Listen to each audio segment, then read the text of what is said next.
सबको प्रणाम। आज हमारे साथ आचार्य जी हैं। हमारा जो है ये सेशंस कंटिन्यू हो रहे हैं। एवरी संडे 4 बजे जो है हमसे आचार्य जी मिलेंगे। तो इस बार जो टॉपिक है ये मेरे लिए भी फेवरेट है और आचार्य जी के लिए भी बहुत फेवरेट टॉपिक है। तो ये सेम सेशन हम लोग 3 साल पहले हैदराबाद में, बेंगलुरु में सेशंस ऑर्गेनाइज किए थे, ऑफलाइन सेशंस। तो क्योंकि इससे जो है ना पंचगव्य आयुर्वेद से क्या है ना, गाय भी बचेगी और हम लोग भी बचेंगे। तो ये वन शॉट टू बर्ड्स वाला है। तो इसको जो है आप ज्यादा से ज्यादा लोगों तक पहुंचाइए प्लीज। हम लोग मिलके जो है स्वस्थ भारत बनाएंगे और भारत विश्व गुरु बनाएंगे। आचार्य जी, आप स्टार्ट कर सकते हैं। गावो में अग्रतः सन्तु, गावो में सन्तु पृष्ठतः, गावो में हृदये सन्तु, गवां मध्ये वसाम्यहम्। आयुर्वेद में जैसे हम हर एक बार कुछ सेशन में बात करते रहते हैं अलग अलग टॉपिक के ऊपर, महिला स्वास्थ्य, बाल स्वास्थ्य, आयुर्वेद के विभिन्न आयाम कुछ अभी लेने वाले हैं, जो कॉम्प्लिकेटेड डिसीज में आयुर्वेद कैसे काम करता है। आज का सबसे महत्व का विषय जो माना जाता है अभी के काल के हिसाब से, तो उसकी बहुत महत्ता है क्योंकि अभी के डिसीज ऐसे है।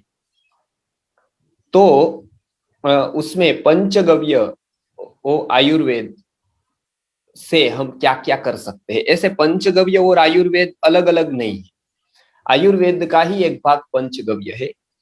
लेकिन बाद में पंचगव्य का उपयोग कम करने लगे थे वैद्य लोग, इसलिए फिर से उसको हमको जो पुनः पंचगव्य की महत्ता स्थापित करने के लिए हम फिर से पंचगव्य के ऊपर फोकस कर रहे हैं। तो और तो आयुर्वेद की औषधियां है ही, उसके साथ साथ पंचगव्य का क्या रोल आयुर्वेद में है, आहार में और औषधि में दोनों।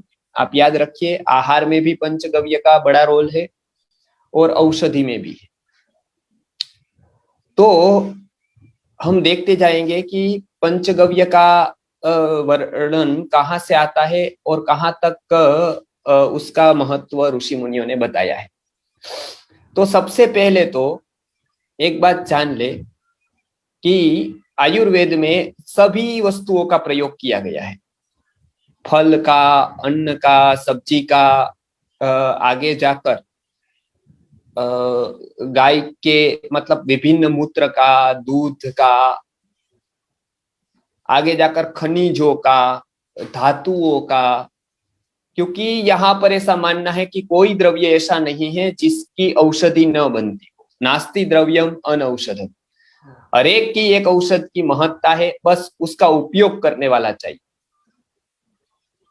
हर एक शब्द से जैसे कोई ना कोई वाक्य बनता है, कोई ना कोई एक कह सकते हैं उसको कि कहीं ना कहीं ये उपयोग में आता है, ऐसा वाक्य बनता है। कुछ ना कुछ शब्द बनते अक्षरों से ही, सभी अक्षर काम के हैं। सभी अंकों से कोई ना कोई संख्या बनती है, 0 से 1 से 2 से 5 से 10 से 6 से 7 से 8 से 9 से कोई ना कोई संख्या तो बनती है। तो सब अंक काम के हैं। ऐसे सभी द्रव्य जितने भी पदार्थ थे वो सभी काम के हैं, क्योंकि उसके सबसे कुछ ना कुछ तो बनता है। लेकिन कोई ऐसा होता है कि जो बहुत इफेक्टिव होता है, बहुत ही उपयोगी होता है, तो उसकी महत्ता ज्यादा होती। तो आज हम बात करेंगे कि पंचगव्य का क्या रोल है। पंचगव्य में इसलिए बता रहा हूं क्योंकि वो फेमस शब्द है पंचगव्य। वस्तुगत्या 10 गव्य है। गाय के उपयोग करने वाले गोमय, गोमूत्र, गोदुग्ध, दही और गोघृत, ये तो 5 बहुत ही प्रसिद्ध है, इसलिए पंचगव्य ऐसा बताते हैं। लेकिन 5 और भी गव्य है, जैसे छाछ हो गई, जैसे और भी पदार्थ है, जैसे एक गोरोचन हो गया, जैसे समाधि खाद हो गया, जो गाय के मरने के बाद उसका उपयोग होता है, समाधि खाद का, वो पता है हमको, खाद के उपयोग में कृषि वाले लेते हैं उसको। फिर विभिन्न औषधियां की बात करते हैं तो विभिन्न औषधियां भी उसी प्रोसेस में बनती है। तो आहत्य गव्य का बहुत क्षेत्रों में काम अलग अलग रीत से होता है। किस तरह से होता है वो हम अभी आपको बताएंगे। एक बार हमने इसके ऊपर पूरा सेशन पिछले बार लिया था दशगव्य के ऊपर, पंचगव्य के अलावा और गव्य कितने हैं और उसका क्या क्या कार्य है।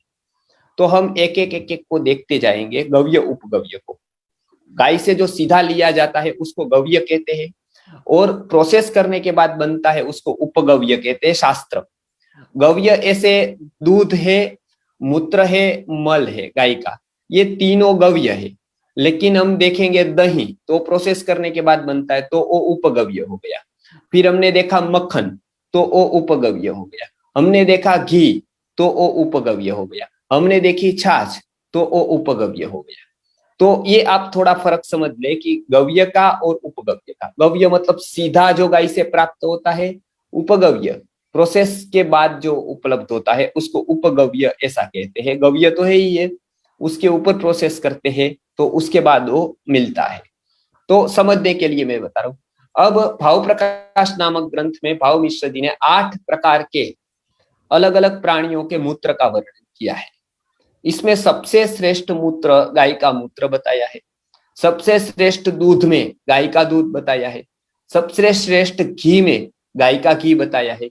चरक मुनि ने भी गोघृतम ऐसा करके सभी जितने भी घी है सब में गाय का घी, सभी दूधों में गाय का दूध, सभी मक्खन में गाय का मक्खन, इस तरह से उसका उपयोग किया है और उसका वर्णन किया है। अब हम देखते जाएंगे एक एक। खास करके एक बात देख ले, गाय के में जो कॉम्बिनेशन है वो कुदरत का सबसे श्रेष्ठ कॉम्बिनेशन है।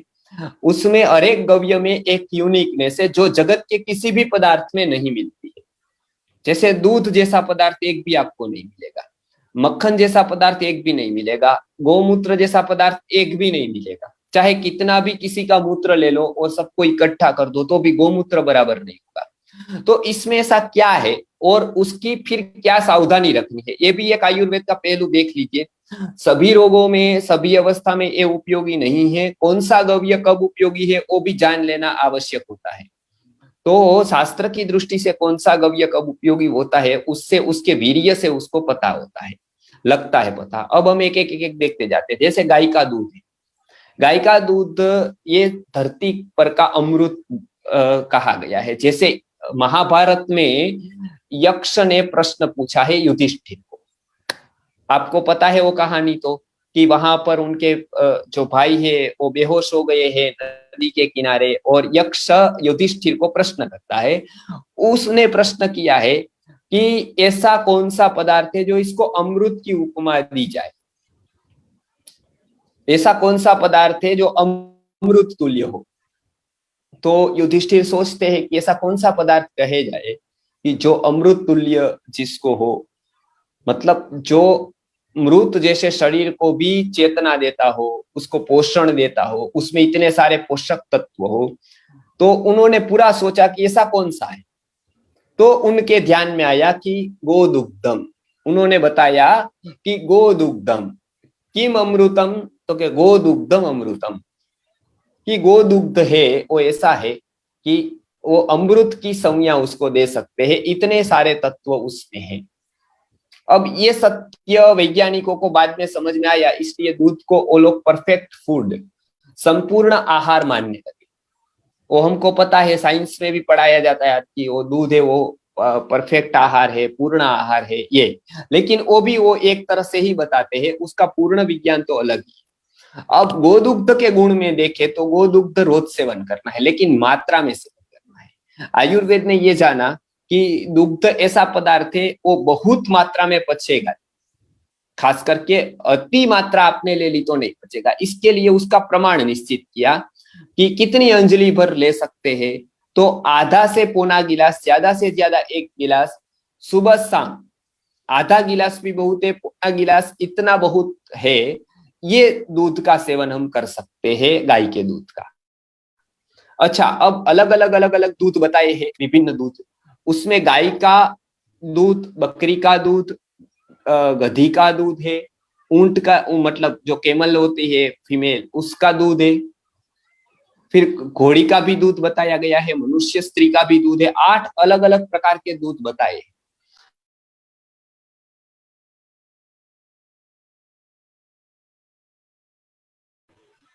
को किस तरह से लेना है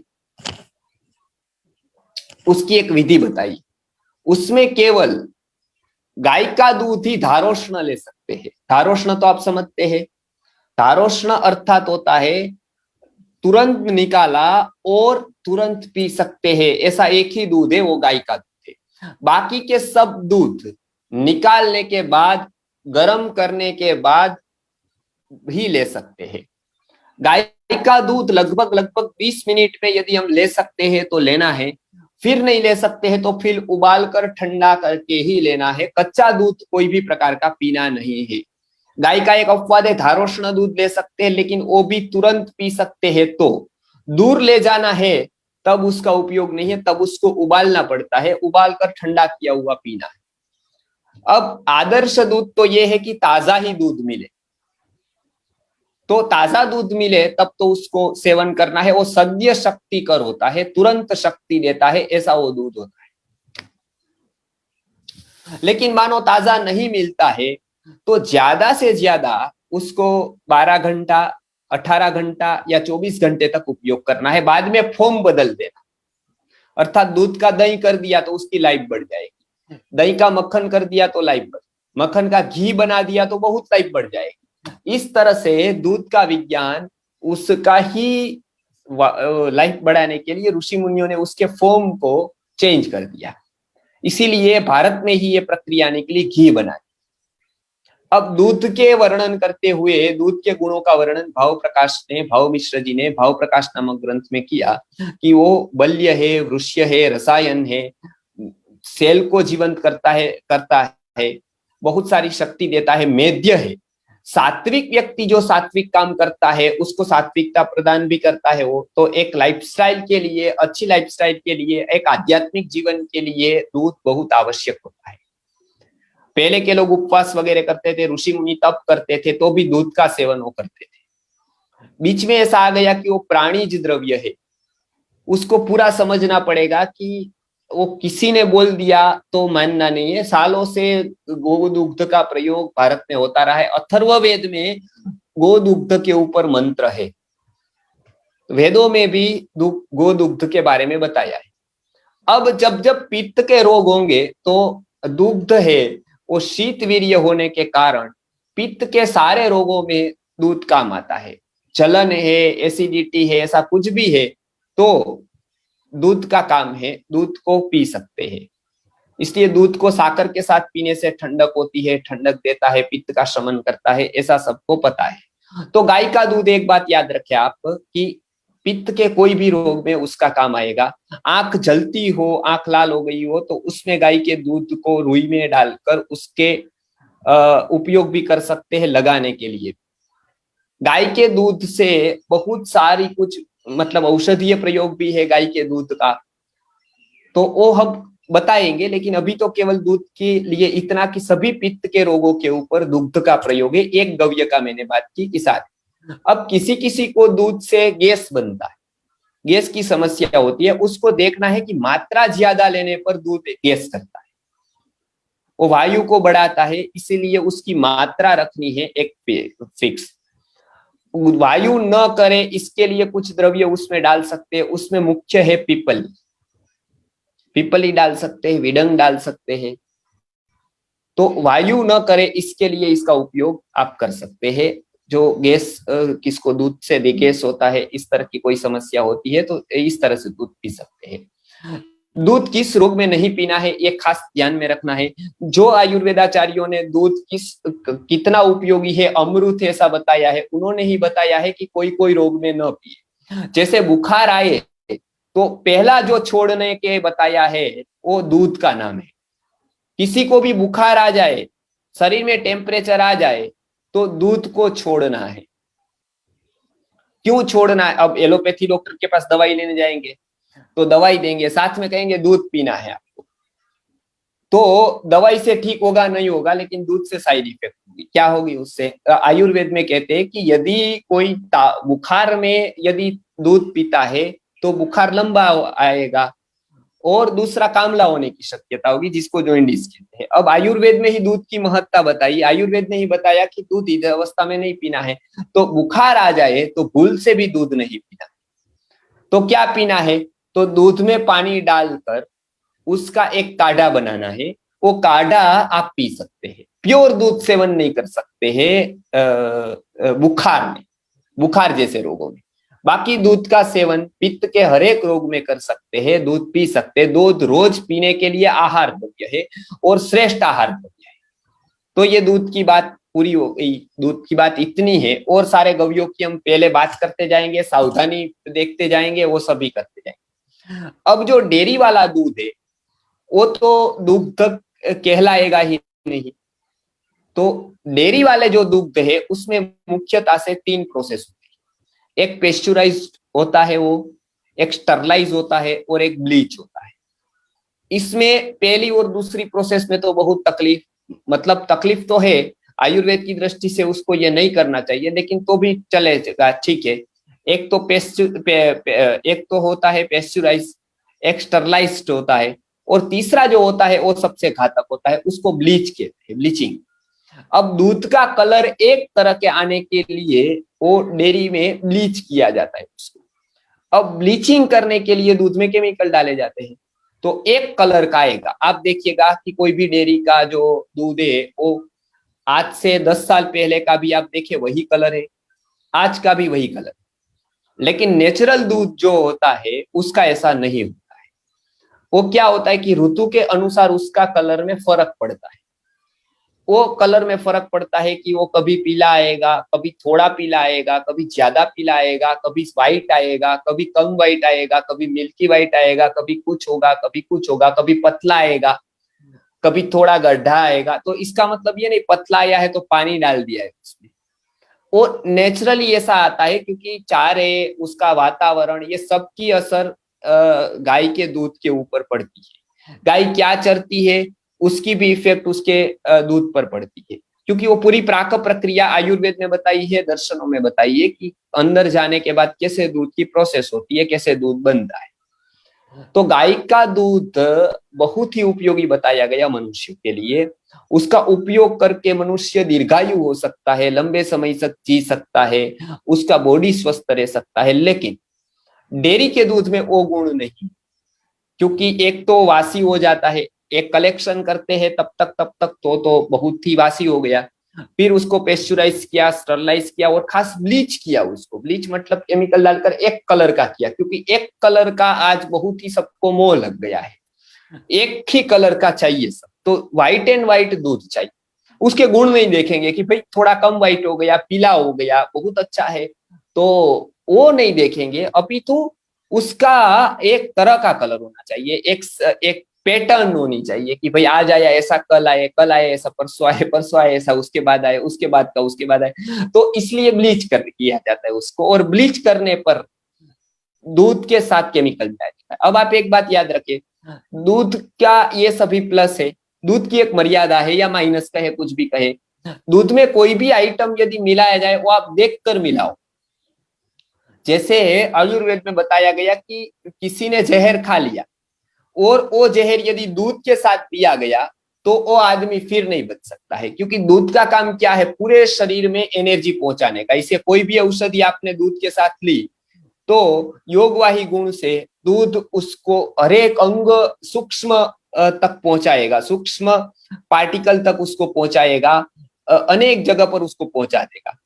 अब उसके साथ यदि जहर लिया तो दूध तो व्हीकल है एक प्रकार का, वो तो एजेंट है, वो तो क्या है कि जैसे अमृत को पहुंचा देगा, जहर को पहुंचा देगा। तो जहर का ऐसा बताया गया कि जिन जिन महापुरुषों को जहर दूध के साथ दिया गया वो कोई बचे नहीं। आप देख लेना, आप आधुनिक भारत में तो मतलब हमारे लाल बहादुर शास्त्री का भी उदाहरण है, दयानंद सरस्वती जी का इसके पहले का उदाहरण है, और चाणक्य के समय पर भी बहुत लोगों के उदाहरण मिलते हैं अर्थशास्त्र में, जिनको दूध जहर के साथ दिया गया वो बहुत घातक हुआ और वो मर गए।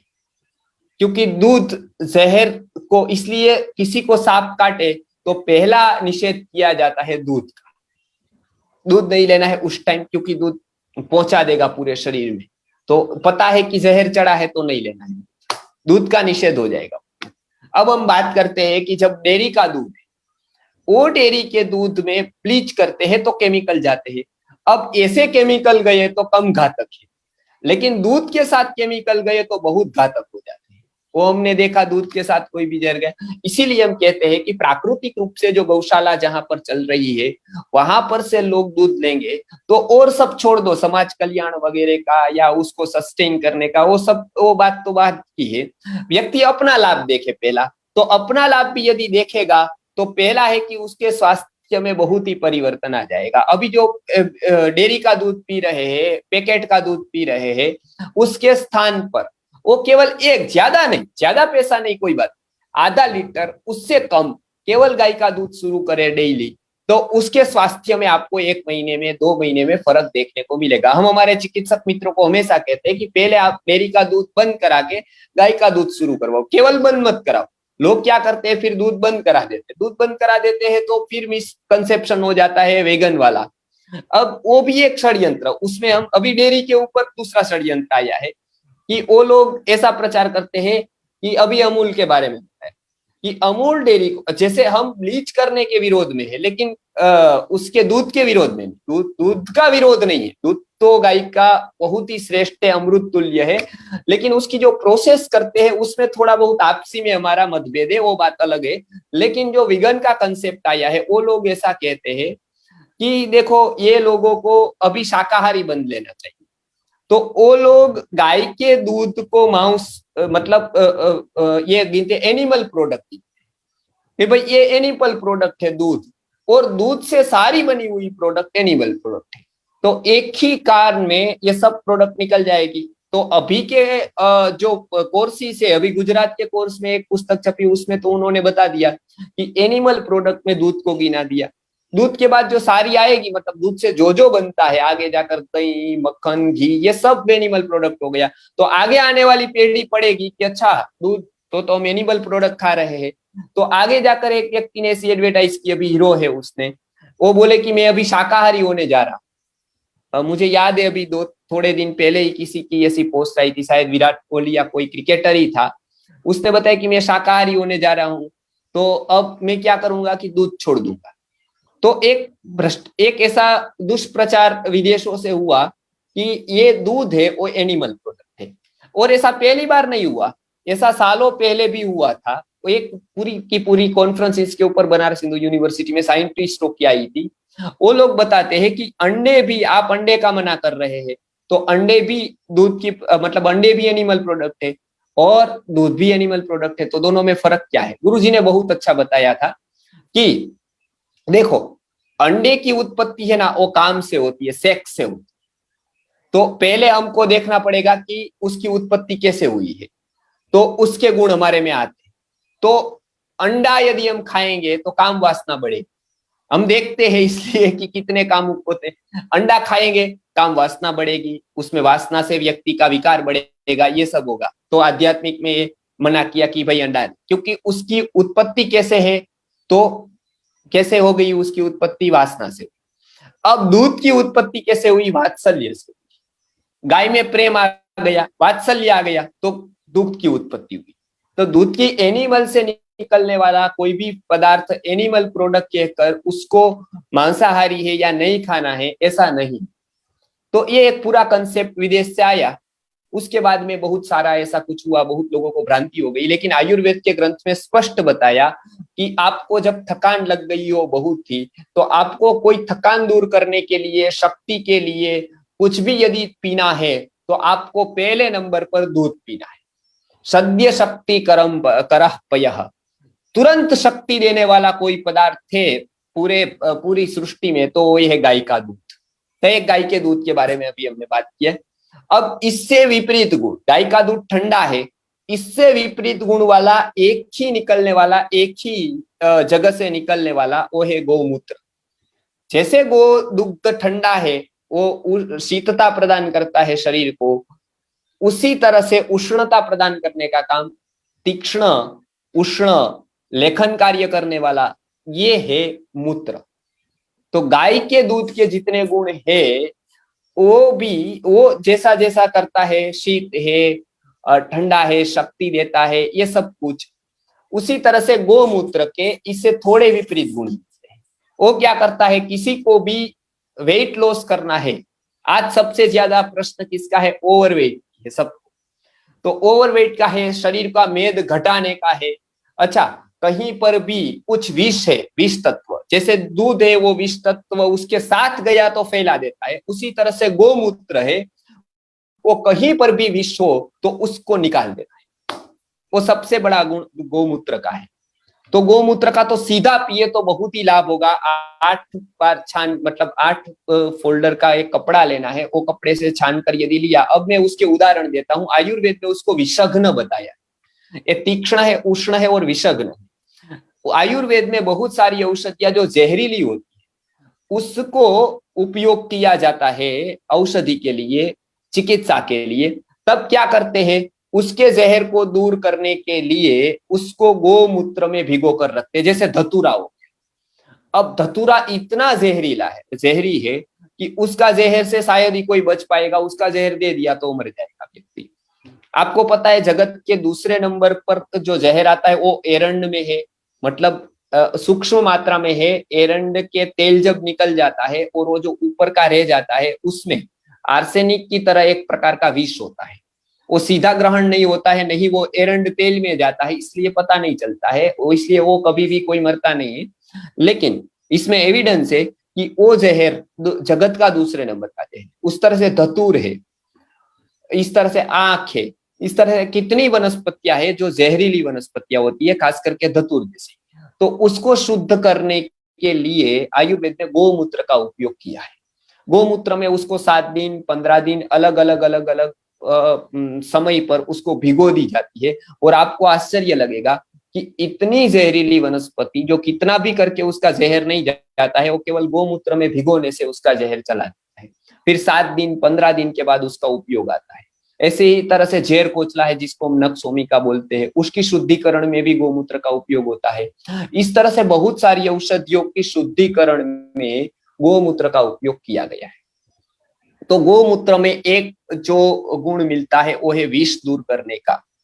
और उसमें जो कर्क्यूमिन आता है, जो आज के कैंसर के लिए बहुत ही रामबाण उपयोगी है, वो जो कर्क्यूमिन होता है वो, तो कैंसर के लिए भी गोमूत्र का और गोमय के ऊपर हम आएंगे, लेकिन गोमूत्र का तो बहुत ही अद्भुत उपयोग है।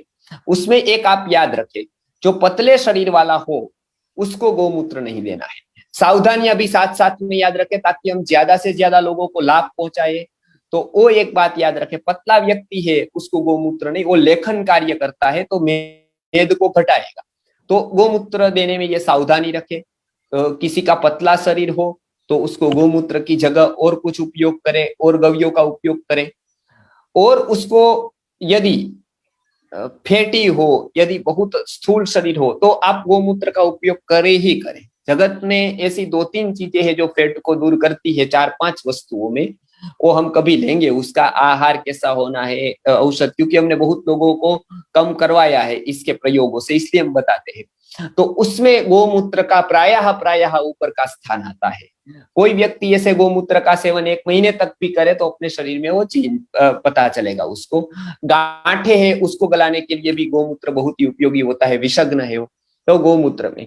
अब थोड़ी बातें हम देखते हैं चिकित्सा में कि उसमें कहां कहां पर सावधानी रखनी है। उसका उष्ण तीक्ष्ण होने पर गर्भवती स्त्री को गाय का दूध बहुत ही उपयोगी होता है, ठंडा है, गर्भ को पोषण, लेकिन गोमूत्र उसको उस अवस्था में नहीं देना है। बात खास याद रखें। चिकित्सा करने के लिए बहुत लोग हमारे पास आते हैं तो बहुत लोग कहते हैं हम वहां गए थे, वहां पर बोतल दी थी गोमूत्र अर्क की, तो ये खास नहीं देना है। गर्भवती स्त्री को गोमूत्र का सेवन नहीं कराना है, उष्ण है तीक्ष्ण है उससे हानि हो सकती है। तो गोमूत्र अर्क से लेकर कोई भी दवाई गोमूत्र की बनती हो या गोमूत्र हो, तो उसका जो गुण उष्ण तीक्ष्ण और रेचन कराने का होने से ये अवस्था में उसको नहीं देना है, गर्भावस्था में उसको नहीं देना है, ये बात आप याद रखिए। तो ये हमने बताया मूत्र के बारे में। बहुत सारे उपयोग तो उसके पता ही है, इसलिए मैं थोड़े थोड़े जो यूनिक प्रयोग है और कब नहीं देना है वही मैं बताते जाता हूँ। खास करके दूध का उपयोग सबसे ज्यादा जो होता है वो इनफर्टिलिटी पर होता है। गाय के दूध का उपयोग, गाय के दही का उपयोग, गाय के मक्खन का उपयोग सबसे ज्यादा जो किया गया है तो इनफर्टिलिटी के ऊपर। रघुवंश नामक महाकाव्य में एक कथा आती है महाराजा दिलीप की। वो और उसकी पत्नी सुदक्षिणा ने उसको पुत्र की प्राप्ति नहीं हो रही थी, तो वशिष्ठ जी को उसका उपचार पूछा। तो ऋषि मुनि थे, वो तटस्थ दृष्टि वाले थे, वो कल्याणकारक भावना वाले थे, इसलिए उन्होंने बताया कि आप में कुछ तकलीफें हैं। खास करके 3 पीढ़ी में राम की पीढ़ी, 33 पीढ़ी का वर्णन, 19 पीढ़ी का तो रघुवंश महाकाव्य में आता है, उसमें 3 पीढ़ी में इनफर्टिलिटी का प्रॉब्लम आया था, उसके एविडेंस है 3 पीढ़ी। कहीं कहीं इसमें एक दिलीप की पीढ़ी में आया, वापस दशरथ में भी आया था। आपको पता है दशरथ ने पुत्रेष्टि याग कराया और उसके बाद पुत्रेष्टि घृत से, जो उपनिषदों में वर्णित है पुत्रेष्टि घृत, उससे उसको पुत्र प्राप्ति हुई थी। अब वो दिलीप की, तो दिलीप और सुदक्षिणा ने नंदिनी नामक गाय की सेवा की, ऐसा वर्णन रघुवंश महाकाव्य में आया। हम जब पढ़ते थे गुरुकुल में, मैं छोटा सा था तब से ये रघुवंश महाकाव्य का अध्ययन के वक्त हमने ये बात जानी कि अच्छा ये तो उसके दूध का सेवन करने से, उसके दही का सेवन करने से, गव्य का सेवन विधिवत करने से, उसकी एक विधि बताई है कि उसका सेवन किस तरह से, तो उसको पुत्र की प्राप्ति हुई। और सामान्य पुत्र की नहीं, बहुत ही तेजस्वी पुत्र की प्राप्ति हुई। तो इसका वर्णन हम देखते हैं कि उसका वर्णन रघुवंश महाकाव्य में है। तो इनफर्टिलिटी के लिए गव्य का उपयोग आज सबसे अच्छी तरह से हो सकता है। इतने आईवीएफ सेंटर बड़े हैं, बहुत कुछ आज सबको शुक्राणु की तकलीफ है, सबको आज इनफर्टिलिटी की तकलीफ है, तो उसमें दूध के जैसा और गव्य के जैसा एक भी पदार्थ नहीं। सारी औषधियां इसके ऊपर प्रयोग करेंगे, दूध के साथ, दही के साथ, मक्खन के साथ किस तरह से देनी हो जानना। तो ये एक बहुत ही अच्छा प्रयोग होगा। आज दूध एक चिकित्सा की तरह भी उपयोग में आ सकता है। और खास करके जो किसी ने दूध बंद कर दिया है कोई भी कारणवश, मतलब ऐसे आकर कि भाई चलो इसमें नुकसान होता है, या ये एनिमल प्रोडक्ट है, या ये नहीं खानी चाहिए, तो एक इकोनॉमी पर तो इफेक्ट होगा, वो तो दूर है, मतलब वो तो अलग बात है कि इकोनॉमी पर इफेक्ट होगा। क्योंकि भारत की इकोनॉमी में हमने बताया कि अर्थशास्त्र का केंद्र बिंदु गाय और कृषि, तो वो उसको हमको उसको तो ये करना ही पड़ेगा। लेकिन वो भी हम यदि न छोड़े तो खास जो प्रॉब्लम बढ़ने वाले हैं उसमें प्रॉब्लम ये इनफर्टिलिटी के केसेस बढ़ने वाले हैं। दूध छोड़ा, रोज के आहार में से किसी ने दूध छोड़ा तो शुक्र बनाने वाली बहुत वस्तु कम है। शुक्राणु की जो कहते हैं कि शुक्राणु की गति बढ़ाने वाली, शुक्राणु को उत्पन्न करने वाली, तो खास करके आप याद रखिएगा, हमारे गुरुजी भी कहते थे कि खास करके भविष्य में इनफर्टिलिटीज के केस बढ़ने वाले, और ये ऐसी इनफर्टिलिटी के केसेस में फिर कितनी दवाई हम करेंगे तो भी उसका परिणाम नहीं आएगा। तो खास करके दूध का सेवन तो बहुत ही अच्छा है, और दूध का सेवन लोग करें, इसके लिए बचपन से ही बच्चों को दूध मिले इसलिए प्रयत्न करना चाहिए। और वो भी प्योर गाय का दूध ही, उसमें और कोई भी पदार्थ का मतलब मिक्सिंग वाला दूध। तो ये एक बात थी कि उसमें एक दूध की बात बताई, एक मूत्र की। अब खास करके मैं तीसरी बात घी की बताता। आयुर्वेद में सभी घृतों में गाय का घृत सबसे श्रेष्ठ माना गया। घृत शब्द ही के आयुर्वेद में आया, तो बाकी के देशों में ये कंसेप्ट घी बनाने का नहीं। आयुर्वेद में अलग अलग पद्धति से, मतलब अलग अलग संहिताओं में घी की बात बताइए, घी के गुणों के बारे में बताया गया। तो घी है ये एक प्रोसेस होने के बाद ये बनता है, तो उसको मथते हैं, मथने के बाद ये मक्खन से फिर छाछ को अलग फिर गर्म किया, फिर घी बनता है। तो आयुर्वयी घृतम ये वेद मंत्र में बताया है कि घृत है वो आयुष्य वर्धक है, वो मंगल पदार्थ है, मतलब मंगलकारी पदार्थों में उसकी गिनती की गई है। सुबह उठकर मंगल द्रव्यों का दर्शन करने में घी में अपना मुख देखना है, ऐसी भी आयुर्वेद में बात बताई गई है। तो खास करके इसका बहुत महत्व है घी का, शक्ति देने वाला है घी। घी जो स्निग्धता प्रदान करता है, अच्छे वाला कोलेस्ट्रॉल है वो घी से मिलता है। घी के ऊपर हमने बहुत कुछ इस पर कार्य किया है। कौन से घी? आयुर्वेद में गाय के घी से ही सारे घी बनाने की विधि दी गई है, जैसे त्रिफला घी है, जीवंती आदि घृत है, आगे जाकर अश्वगंधादि घृत है, इनफर्टिलिटी के लिए फल घृत है, पुत्रेष्टि याग के बारे में पुत्रेष्टि घृत है। बहुत सारे घृत बनाने की विधि आयुर्वेद में दी गई है। वो सारे के सारे घृत के बेस किससे बनते हैं? तो वो गाय के घी से ही बनते हैं। तो गो घृत गो सर्पी सर्पी शाम, ऐसा चरक सूत्र है कि सभी घी को दे सभी प्राणियों के, तो उसमें से गाय का घी सबसे श्रेष्ठ है। अब घी कितना? तो आहार में यदि घी लेना है तो वो ताजा ही लेना है, मतलब घी जितना ताजा हो उतना अच्छा है। 1 महीने में, 2 महीने में, 3 महीने में, 4 महीने में। बाकी के उसके प्रयोग औषधि में कर सकते हैं। बाकी के जो घी बचा तो सालों घी टिक सकता है, लेकिन सालों तक वो आहार में उपयोग नहीं आ सकता है। आहार में नया लेना है। औषध के काम में अलग अलग औषधि के लिए अलग अलग प्रकार के घी बताए, उसमें से सबसे अच्छा एक घी आयुर्वेद में जो गैंग्रीन की ट्रीटमेंट के लिए और जो घाव के लिए जो उपयोग होता था वो शतधौत घृत था। घी को पानी से धोने से, 100 बार धोने से शतधौत घृत बनता है कपड़े। 1000 बार धोने से सहस्रधौत घृत बनता है। अब वो घी एक प्रकार का विष हो जाता है, जहर हो जाता है। और वो सबसे ज्यादा कहां पर काम आता है? गैंग्रीन में, जहां घाव हो गया वहां पर ये बहुत अच्छी दवाई है। और दवाई जहां काम नहीं करती है, इससे हमने गैंग्रीन तक के बहुत सारे केसेस ठीक किए हैं। केवल शतधौत घृत, सहस्रधौत घृत। शतधौत घृत मतलब 100 बार धोया हुआ, सहस्रधौत घृत मतलब 1000 बार धोया हुआ। तो घी की और तो बहुत सारी वेराइटीज है, लेकिन ये शतधौत और सहस्रधौत घृत, और इसका बहुत ही अच्छा उपयोग कहां पर है कि जहां पर मानो चूहे ने काट लिया, गिलहरी ने काट लिया, या किसी भी प्राणी ने काट लिया, तो इसके ऊपर एक लगा सकते हैं और उससे बहुत ही अच्छा फायदा होता है। वो है सहस्रधौत घृत। 1000 बार धोया हुआ घृत यदि इस पर लगाएंगे तो कोई भी प्रकार का बैक्टीरियल इन्फेक्शन नहीं होगा। बहुत ही कम संभावना होगी उसको कुछ भी हानि होने की, मतलब उसका जहर ही प्राय चढ़ेगा नहीं, थोड़ा बहुत और होगा तो भी वो खींच लेगा। दूसरी बात, किसी को लोहा लग गया या ऐसा हुआ कि टिटनेस की संभावना, तो उसको तुरंत एक घृत लगाने का बताया, तो टिटनेस होगा ही नहीं। और एक निर्गुंडी का स्वरस तुरंत पिला देंगे। उसके ऊपर सूरत ने एक पहले के वैद्य ने कार्य किया है, उसकी हम बात करेंगे। तो टिटनेस के जंतु को मारने की क्षमता निर्गुंडी में है। तो किसी को भी ऐसा हुआ तो हम तुरंत सहस्रधौत घृत, 1000 बार धोया हुआ घृत उसको लगा देते थे, तो टिटनेस होने की कोई संभावना नहीं।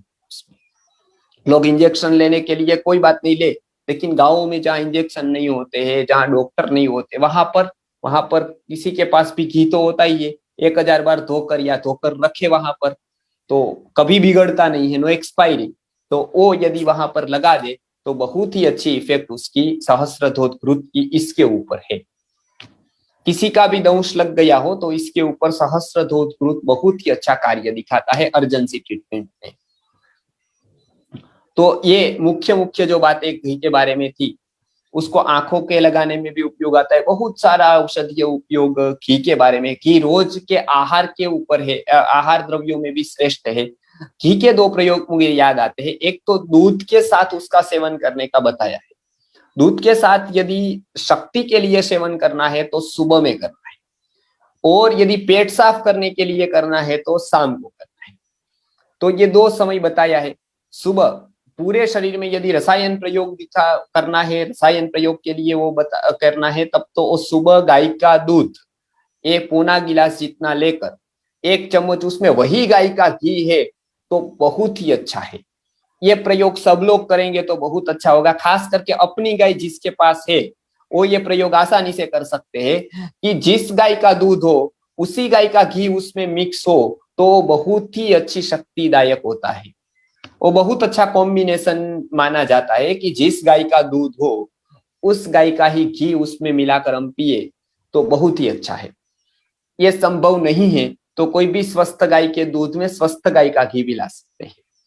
तो ये एक प्रोसेस हमने बहुत बार बताई है कि ये सुबह यदि उसका सेवन करें गाय के दूध के साथ गाय के घी का, तो बहुत ही अच्छा रहेगा। और बहुत लोगों को ये भ्रांति है कि सुबह दूध नहीं पीना है। सुबह दूध पीने में कोई हानि नहीं है। आयुर्वेद के एक बहुत बड़े लोग हमारे पास आए थे गुरुकुल में, तो मैं धोती पहनकर बैठा था, तो उनको लगा कि ये तो ठीक है, आयुर्वेद नहीं जानते होंगे, संस्कृत के पंडित थे। तो उन्होंने बताया कि हम सुबह गाय का दूध देते थे बालकों को पीने के लिए। तो वो बताए कि आपके गुरुकुल को ये ऐसा बना दीजिए, आयुर्वेद के नियम के हिसाब से आपका गुरुकुल बना दीजिए।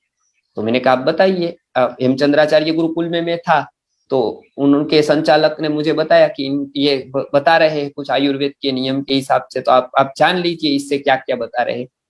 तो मैंने कहा कि ठीक है, आयुर्वेद के नियम आप बताइए, और जहां लगता है वहां पर हम चेंज करेंगे, हम कोई तकलीफ नहीं। तो बहुत बड़े हैं, मैं नाम नहीं लूंगा उनका, लेकिन ये बनी हुई घटना है, मैं कल्पना नहीं कहता हूँ, झूठ नहीं बोलता हूँ कभी। तो आए वहां पर, उन्होंने बताया कि सुबह दूध नहीं पीना चाहिए। तो मैंने कहा ऐसा कहाँ लिखा है? वो बोले कि शास्त्रों में लिखा है। कहा किस शास्त्र में लिखा है? बोले चरक संहिता। अच्छा, चरक संहिता में सूत्र स्थान में चरक के ऊपर चरकोपस्कार व्याख्या है, और दूसरी दूसरी व्याख्याएं है। तो इसमें मैंने देखा, तो हमने बताया उनको कि इसमें आप दिखाइए कहाँ ऐसा लिखा है सुबह नहीं पीना है। वो बोले वाग्भट में लिखा। तो वाग्भट में सबसे प्रसिद्ध व्याख्या अरुण दत्त की है, तो सर्वांग सुंदरा व्याख्या है, हमने वो दिखाई। तो उसको वो बोले मैंने सुना है, ऐसा किसी ने बताया है। तो ये बातें तो होती है सुनने की, सुनाने की, शास्त्र का आधार उसमें नहीं होता है। तो ऐसी बात नहीं है कि दूध सुबह पीने का, नहीं पीने का एक भी ग्रंथ में ऐसा बताया नहीं है। उसका मैं लॉजिक बताता हूँ ये क्यों ऐसा बताया है। सुबह का दूध भारी होता है क्योंकि पूरी रात गाय सोती है, पूरी रात गाय सोई तो उसका दूध भारी हो गया। इसीलिए जिसकी पाचन शक्ति कम हो वो सुबह दूध न पिए। लेकिन सुबह दूध नहीं पीना ऐसा नहीं। फिर शाम को क्या होती है, गाय पूरे दिन घूमती है, चरती है, फिरती है, ये सब कुछ करती है, तो शाम का दूध हल्का हो जाता है। हल्का होने से शाम का दूध ज्यादा इफेक्टिव है, इसलिए रात को दूध लेना है भोजन के पश्चात 3 घंटे में। लेकिन सुबह का दूध नहीं लेना है शाम, और आहार जब नहीं है तब दूध ही लेने का बताया है, तो वो कोई तकलीफ नहीं है, वो रसायन गुण वाला है। तो सुबह गाय के दूध के साथ गाय का घी 1 चम्मच ले सकते हैं। रात को सोते वक्त आप लेंगे तो पेट साफ होगा, और सुबह लेंगे तो शक्तिवर्धक होगा। ये 2 टाइम गाय के दूध का प्रयोग गाय के घी के साथ करने को बताया है। आगे जाकर ऐसे बहुत सारे प्रयोग घी के, दूध के और अलग वस्तु के। मक्खन है वो सबसे ज्यादा शक्तिदायक है, लेकिन उसको ताजा ही खाना है, मक्खन तो बासी नहीं खाना है। सबसे ज्यादा उपयुक्त होता है छोटे बालकों को। छोटे बालक का नाम भी संस्कृत में नवनीत होता है, और मक्खन का नाम भी नवनीत है। तो नवनीत नवनीत को देना चाहिए, अर्थात मक्खन बालकों को सबसे अच्छा गव्य, बालकों के लिए घी से भी ज्यादा अच्छा मक्खन होता है। मक्खन से उसकी बहुत ही शक्ति बढ़ती है, तुरंत उसमें चेतना का संचार होता है। तो ये मक्खन बहुत ही अच्छा है, ये हमने बताई। 5वें नंबर की मैं बात करूंगा तक्रम। संस्कृत में एक सुभाषित है, तो उसको ये बताया जाता है तक्रम शक्रस्य दुर्लभ। अर्थात जो छाछ है वो इंद्र को भी दुर्लभ होती है, क्योंकि वहां पर छाछ नहीं है, छाछ का कोई कंसेप्ट नहीं। तो तक्रम शक्रस्य दुर्लभम ऐसा बताया। सबसे ज्यादा गव्यों में जो पाई जाती है सात्विक, सात्विकता की दृष्टि से देखें तो दूध से, घी से, दही से, मक्खन से भी, सब मूत्र से, गोमय से ज्यादा सात्विक छाछ है। छाछ अमृत माना जाता है वस्तुगत। या पहले मैंने किया गोदुग्धम अमृतम, ऐसा महाभारत में आया है। उसी तरह से छाछ की तो आयुर्वेद के ग्रंथों में बहुत ही प्रशंसा देखने को मिलती है। तो छाछ है वो एक प्रकार का अमृत है। छाछ बहुत ही उपयोगी होने से, बहुत रोगों में उपयोगी होने से छाछ का बहुत ही प्रचार भारत में हुआ। आदिकाल, प्राचीन काल से भी उसका उपयोग अनेक जगह पर होता रहा है छाछ का। तो छाछ ताजी खाए, मतलब उसी दिन की ले, वो सबसे अच्छा रहता है। तो उसमें अम्लता बहुत कम होती या नहीं होती है। तो अम्लता नहीं होने से उसमें जो तुरा रस होता है वो भोजन के एक क्रम है। जैसे कब लेनी है वो, आयुर्वेद की दृष्टि से तक्रांतं खलु भोजन, भोजन के बाद सेवन करने में छाछ सबसे प्रथम है। ऐसा क्यों है? तो उसमें होता है कि सबसे पहले भोजन मधुर रस लेना है, फिर अम्ल रस लेना है, फिर मधुर अम्ल कटु लेना है, फिर तिक्त लेना है, फिर अपना ये जो होता है वो खारा लेना है, लवण लेना है, और फिर कषाई रस लेना है। तो ये कषाई रस अंत में, कषाई रस वाली छाछ होने से वो पाचन में भोजन के अंत में उसको रखी गई है। क्यों? तो सबसे पहले भोजन की शुरुआत हम करते हैं तो कुदरत में एक प्रोसेस होती है, नेचुरल प्रोसेस। वो क्या होती है? लाड़ ग्रंथि हमारी उत्तेजित होती है, रस चाहिए उसको, तो सबसे पहले कफ बढ़ता है। वो नेचुरल प्रोसेस है, कफ बढ़ेगा, तो इसके लिए हम अदरक का सेवन शुरुआत करते हैं। अदरक का सेवन किया तो क्या होगा? कफ कम हो जाएगा। आयुर्वेद में बताया गया रोज भोजन से पहले अदरक और थोड़ा नमक खाना है। भोजन आदो भक्षयेन नित्यम लवणम आर्द्र संयुतम, भाव प्रकाश नामक ग्रंथ में भाव मिश्र जी ने यह बताया। फिर क्या होगा कि जैसे जैसे मतलब भोजन करते जाएंगे तो पित्त बढ़ता जाएगा, क्योंकि जैसे जैसे हम घी को डालते हैं तो अग्नि बढ़ती है। उसी तरह से जैसे जैसे हमारा अन्न जाता जाएगा उस तरह से पित्त थोड़ा थोड़ा बढ़ता जाएगा। उसको समन करने के लिए क्या कहते हैं? भोजन के मध्य में पानी, मध्य भोजन, मध्य पानीयम तु भोजनम, भोजनादो भक्षयेन नित्यम लवणम आर्द्र संयुतम, भोजनम मध्य पानीयम, भोजन के मध्य में पानी पीना है क्योंकि वो पित्त का शमन होगा। और तक्रांतम खलु भोजनम, भोजनांते क्या खाना है, भोजन के अंत में क्या पीना है? तो बोलते हैं कि छाछ पीनी। तो भोजन के अंत में छाछ पीने से जो वायु बड़ा है वो वायु को कषाई रस वाली छाछ वो अनुलोमन करती है, वो नीचे की तरफ ले जाती है, इसलिए पाचन बहुत अच्छा होता है छाछ से। तो पहले के काल में इसलिए छाछ का पैसा नहीं लिया जाता था, छाछ सेवा के लिए रखी जाती थी। क्योंकि कितना भी आदमी भूखा हो तो क्या होता है कि आदमी भूख में, आयुर्वेद में हमारे शास्त्रों में बताया गया है कि बुभुक्षितः किम न करोति पापम, भूखा आदमी सब कोई पाप कर सकता है। जहां जहां भूख मरा होगा वहां वो आदमी लूटेगा, मारेगा, सब कुछ करेगा, क्योंकि भूख के लिए वो, तो भूख को समन करने के लिए छाछ दी गई। तो छाछ जहां जहां पर भी बांटी जाती है तो वहां वहां पर केवल व्यक्ति की भूख नहीं मिटती है, उसकी सात्विकता भी बढ़ती है। और हमने यहाँ झोपड़पट्टी में देखा था कि जहां जहां छाछ बांटते हैं तो छाछ से एक प्रकार की तृप्ति होती है और दूसरे पदार्थों से नहीं होती। इसीलिए कोई अनुष्ठान करता है, साधना करता है, तो उसके लिए सबसे ज्यादा सात्विक दो पदार्थ गिने गए हैं। एक सभी धान्यों में जौ नाम का जो धान्य है जिसको हम बार्ली कहते हैं, वो सबसे ज्यादा सात्विक, सबसे ज्यादा सात्विक। और उसको गाय को खिलाना है, फिर गाय के मल में वो निकलेगा, उसको एक तरफ से लेना है, उसका आटा बनाना है और उसको लेना है। ये एक साधना जब करते हैं, या कोई रोगों के लिए भी उपयोगी है। तो ये एक तरह से तो बताया, उसको छाछ के साथ लेना है। तो जो दूसरा कुछ नहीं खाते थे वो लोग ज्वार की रोटी और मतलब जौ की रोटी और छाछ, ये दो खाते थे। दूसरा छाछ क्या करती है? दुर्धर धान को पचाने का काम करती है। जैसे ज्वारी का एक एक एक एक पदार्थ के साथ लेना है। जैसे आपको आटे की रोटी मतलब गेहूं की रोटी खाना है तो उसको कंपलसरी घी चाहिए।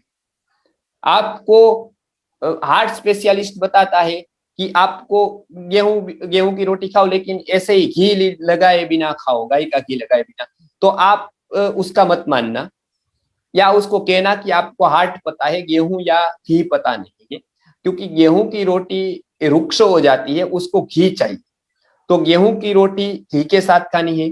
बाजरी का जो मतलब होता है, जो रोटला होता है, बाजरी की जो रोटी होती है उसको गुड़ के साथ खानी है। ज्वारी की रोटी के बाद कंपलसरी छाछ चाहिए। तो ऐसे एक एक एक एक को पचाने के लिए एक एक एक एक द्रव्य चाहिए। आपको एक को पचाना है तो दूसरा द्रव्य चाहिए। आपको केला खाना है तो इलायची के साथ खाना है। एक एक के साथ कॉम्बिनेशन है इसका। एक खाएंगे उसको पचाने के लिए दूसरा काम करेगा। मतलब केला को पचाने का काम घी और इलायची दो पदार्थ करते हैं। अकेला खाएंगे तो तकलीफ हो सकती है, लेकिन इसके साथ खाएंगे तो कोई तकलीफ नहीं। घी खाया, ज्यादा खा लिया अच्छा नहीं लगता है, बहुत पेट में गड़बड़ है तो सुपारी खाए। घी का अजीर्ण दूर करने के लिए सुपारी। आयुर्वेद ने इसका प्रॉपर साइंस, परफेक्ट साइंस बताया है कि किसके बाद क्या खाना है। अब घी खाया, उसके बाद पानी नहीं पीना। यदि पानी ठंडा पी लिया तो घी पचेगा नहीं, इसीलिए घी खाया तो आपको पानी नहीं पीना है, थोड़ी देर तक पानी पीना है। घी का बहुत उपयोग है। इसके बारे में, छाछ के बारे में बताया, छाछ उससे बहुत सारी औषधियां भी बनती है। तक्र कल्प है। अब कल्प हम लोग करते हैं तब वही पदार्थ कंटिन्यू लेना होता है, तो उसकी कल्प के साइंस की कभी बात करेंगे कि कल्प का साइंस कैसे आया, उसकी क्या इफेक्ट होती है, वो कैसे हमारे शरीर को क्लींजनिंग करता है, किस तरह से हमारे शरीर को प्योर करता है। और केवल दूध का, छाछ का प्रयोग व्यक्ति को शरीर के विकास के लिए, शरीर के स्वास्थ्य के लिए नहीं है, मन के स्वास्थ्य के लिए, मन की सात्विकता के लिए, अपने पंचव कोशों के विकास के लिए उसकी बहुत ही आवश्यकता, खास करके पंचगव्य की होती है। तो गाय इतनी, हम केवल उपयोगिता से भी देखें तो इतनी उपयोगी है कि मनुष्य का स्वास्थ्य, गाय को व्यवस्थित समझ ले तो मनुष्य का स्वास्थ्य के ऊपर बहुत ही कम रोग हो सकते हैं, स्वास्थ्य के ऊपर खतरा। और वो भी यदि रोग इससे गाय के विभिन्न गव्यों के उपयोग से मिट भी सकते हैं, हम उसके उपयोग करते हैं। अब कुछ सावधानियां भी रखनी है, वो मैंने बताया कि हर एक रोगों में एक ही प्रकार का गव्य उपयोगी नहीं है, अलग अलग प्रकार के गव्य अलग अलग रोगों के लिए उपयोगी होते हैं, वो आप ध्यान रखें। कोई भी उपयोग के लिए अंधा होकर एक द्रव्य, एक दवाई नहीं चला देते, नहीं तो नुकसान भी हो सकता है। तो ये एक बात मैंने बताई। छाछ के ऊपर भी हमने बहुत प्रयोग किए हैं।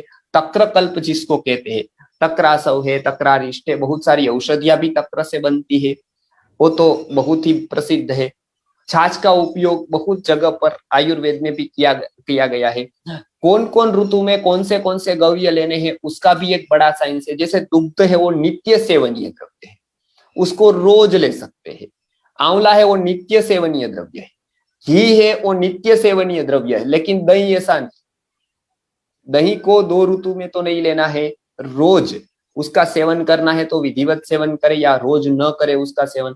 छाछ है तो एक शरद ऋतु में और ग्रीष्म ऋतु में नहीं लेनी है, या बहुत कम लेनी है, या एकदम खट्टी न हो ऐसी लेनी है, क्योंकि वहां खट्टापन जाएगा तो पित्त बढ़ेगा, पित्त बढ़ेगा तो पित्त के रोग बढ़ेंगे। इसलिए शरद ऋतु में, ग्रीष्म ऋतु में छाछ या तो न पिए या कम पिए।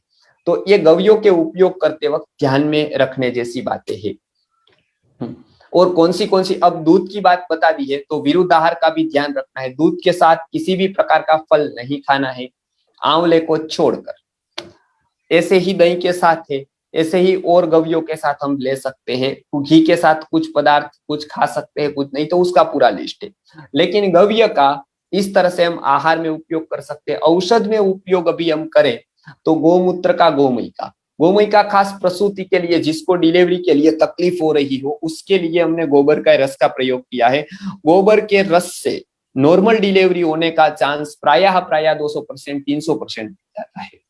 जिसको लेबर पेन हो गया उसके बाद गोबर के रस को, अब गोबर का रस में लोग पानी डालते हैं। ओरिजिनली तो क्या है कि जो गोबर आया तुरंत, वो गोबर को ही आप यदि बहुत मलेंगे तो उससे रस निकलेगा, उसका नाम गोबर रस है।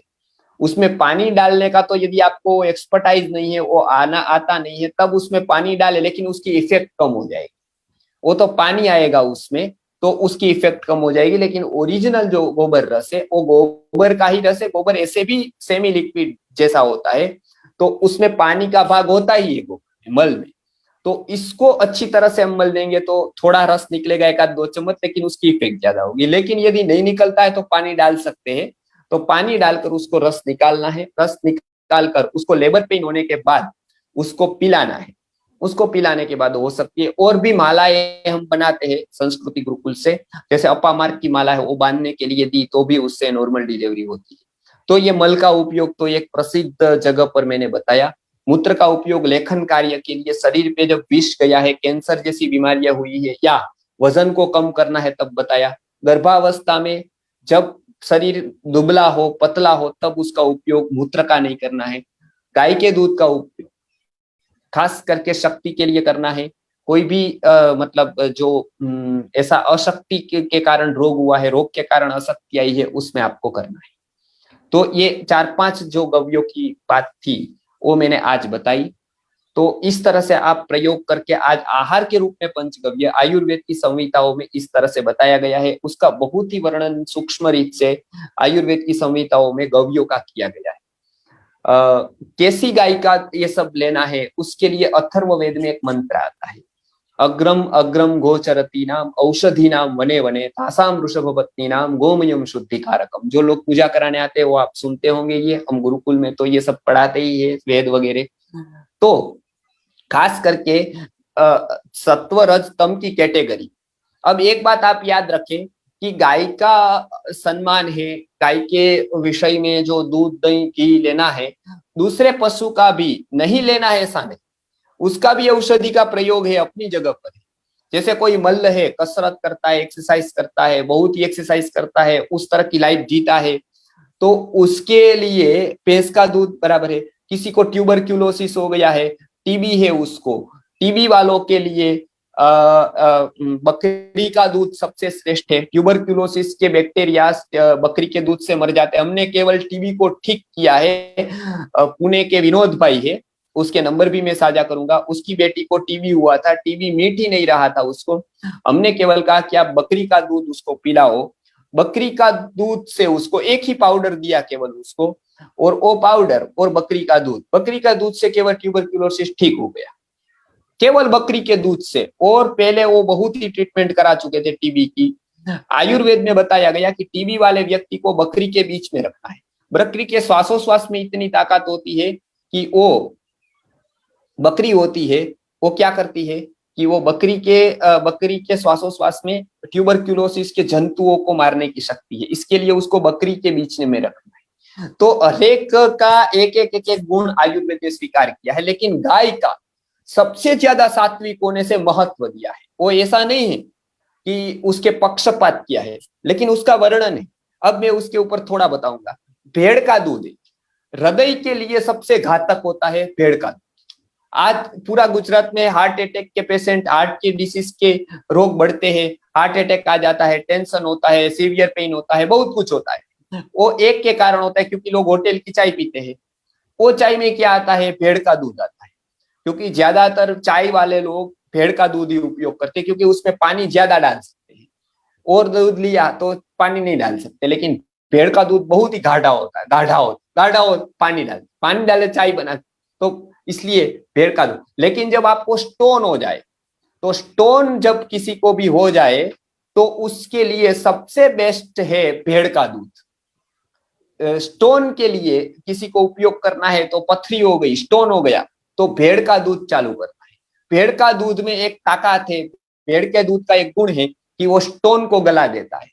तो इसके लिए स्टोन के लिए भेड़ का दूध अच्छा है। किसी को स्टोन हो जाए उस अवस्था में भेड़ का दूध पिए, ट्यूबरक्यूलोसिस हो जाए बकरी का दूध पिए।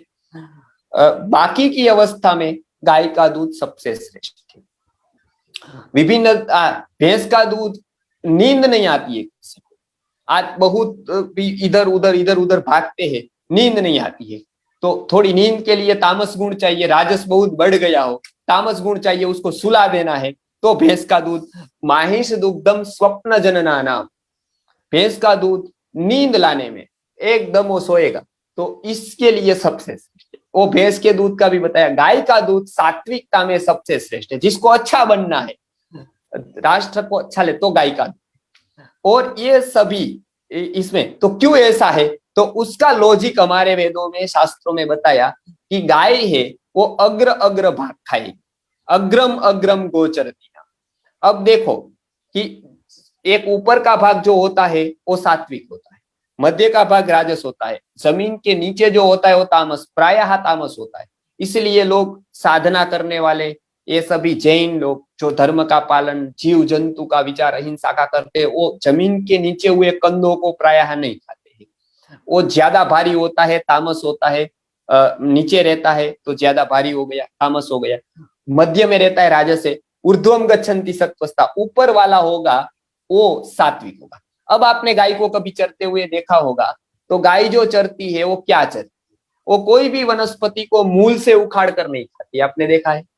वो ग्रास भी खाएगी तो वो मूल से नहीं खाएगी, वो कैसे खाएगी, अग्रम अग्रम गोचरती, आगे थोड़ा यहाँ खाया फिर वो छोड़ देगी, फिर थोड़ा आगे खाया, फिर थोड़ा आगे खाया, फिर थोड़ा आगे खाया, तो वो ऊपर ऊपर के भाग को चरती है। अग्रम अग्रम गोचरती नाम औषधि नाम वने वन, फिर वो विभिन्न प्रकार की औषधियों का सेवन करती, तो सारी औषधियों का लाभ दूध में मिल जाता है। बकरी भी खाती है, लेकिन बकरी ये औषध क्रम से नहीं खाती, बकरी का अलग ही बताया है, कभी मैं उसके ऊपर बात करूंगा कि उसकी क्या क्या क्या क्या है कैरेक्टरिस्टिक्स बकरी की। लेकिन ये गाय के दूध की बात बताई कि अग्रम अग्रम गोचरती नाम, वो सात्विक ही ऊपर ऊपर का खाती है, इसलिए उसका दूध सात्विक माना जाता है। अग्रम अग्रम गोचरती नाम औषधि नाम वने तासाम वृषभ पत्नी नाम गोमयम शुद्धिकार। इसलिए ये जो गाय है उसका दूध पवित्र, मंगल, वृष्य, बल्य, रसायनम ये माना गया है। ये इतने गुण गाय के दूध में, घी में है, मूत्र में है, मल में है और छाछ में है, लेकिन उसका प्रयोग में सावधानियां रखनी, खास करके तीक्ष्ण और उष्ण औषध में सावधानी रखनी। जैसे मूत्र का प्रयोग किया तो बहुत सावधानी रखनी है। आंखों के ऊपर इस्तेमाल करने में तो बहुत सावधानी रखनी है, हमने उसके केसेस देखे हैं। तो इसके लिए और ऑप्शन हो वहां पर तीक्ष्ण उष्ण औषधि उसको देखना है। मल के उपयोग में भी थोड़ी सावधानी रखनी है। बाकी के गव्यों का आसानी से आप उपयोग कर सकते हैं, दही का, मक्खन का, घी का, दूध का, वो सर्वसामान्य उपयोग। तो ये एक मैंने आज गव्यों की बात जो थोड़ी बतानी थी वो मैंने बताई। बहुत सारे गव्य के ऊपर की फाइल है हमारे पास, किस ग्रंथ में दूध के बारे में क्या बताया है वो एक जगह पर हमने एकत्रित किया है। गुरुजी ने एकत्रित किया, वर्षों मेहनत की है उसके पीछे, गुरुजी ने व्याख्यान दिए हैं, उसके ऊपर बहुत लोगों ने संकलन किया है। तो पूरी गोमय की फाइल, मतलब गो दुग्ध के बारे में आयुर्वेद में कहाँ बताया है वो पूरा एक जगह पर। वो दही के बारे में, दधी के बारे में हमने 70 ग्रंथों में अलग अलग वेद पर, उपनिषद पर, आयुर्वेदिक संहिता पर क्या क्या बताया है वो पूरा एक जगह लाए हैं। तो कभी भी किसी को उपयोग हो तो दूध का वर्णन एक जगह मिल जाए, दही का एक जगह मिल जाए, उसका एक जगह मिल जाए, घी का एक जगह मिल जाए, इस तरह से सारे के सारे ग्रंथों को एक जगह पर लाए। तो इसको एक जगह पर करके उसका हमको पठन सरल बन जाए और गव्य का उपयोग ज्यादा से ज्यादा लोग करें, ये हमारी भावना है। आगे मैं अंतिम बात करूंगा गोमय भस्म। जैसे गोमय का उपयोग तो एक हमने देखा कि रस में होता है, दूसरा उपयोग तो ज्यादातर उसको कंडे में, और वो भी खास करके उसकी भस्म में, उसमें तो ऑक्सीजन है वो सबको तो पता है। अग्निहोत्र में उसका उपयोग होता है, उससे बनने वाली भस्म से बहुत सारे रोग ठीक होते हैं। उसके ऊपर अग्निहोत्रा एक थेरेपी करके आया है कंसेप्ट, होमा थेरेपी करके, वो इंग्लिश में एक पुस्तक भी लिखी गई है होमा थेरेपी के ऊपर। उसके बहुत सारे लाभ हमारे स्वास्थ्य पर होते हैं। उससे जो धुआं निकलता है, धूप में जो कंडे का उपयोग होता है, वो आयुर्वेद में रोज धूप करने को बताया है ताकि कंडे का रोज उपयोग हो, और उससे बहुत सारे जंतु नष्ट हो जाते हैं। तो संक्रामक रोगों में और उसके बाद भी कंडे का उपयोग किया था और उसका बहुत ही अच्छा परिणाम मिला। और धूप में तो एक कंडा है ही, अग्निहोत्र भस्म में भी उसका उपयोग होता है और वो भस्म बहुत सारे रोगों पर कार्य करती है। तो सिलिका, जिसमें आज ही हमारी बात एक साइंटिस्ट हो रही थी कि उसका प्रमाण ज्यादा होने से, और उसमें अग्निहोत्र में बहुत सारी औषधियां डालते हैं, तो उसकी भस्म बनने से भी बहुत ही लाभ करता है अनेक रोगों के ऊपर अग्निहोत्र भस्म। पुस्तक है, उसमें उसके लेखक ने होमा थेरेपी से बनने वाली भस्म का अनेक रोगों के ऊपर उपयोग किया था और बहुत ही अच्छे रिजल्ट उसको प्राप्त हुए थे। तो ये गाय पूरी सृष्टि के, मतलब पूरे के पूरे इकोनॉमी के केंद्र में, पूरे सृष्टि के ब्रह्मांड के केंद्र में है।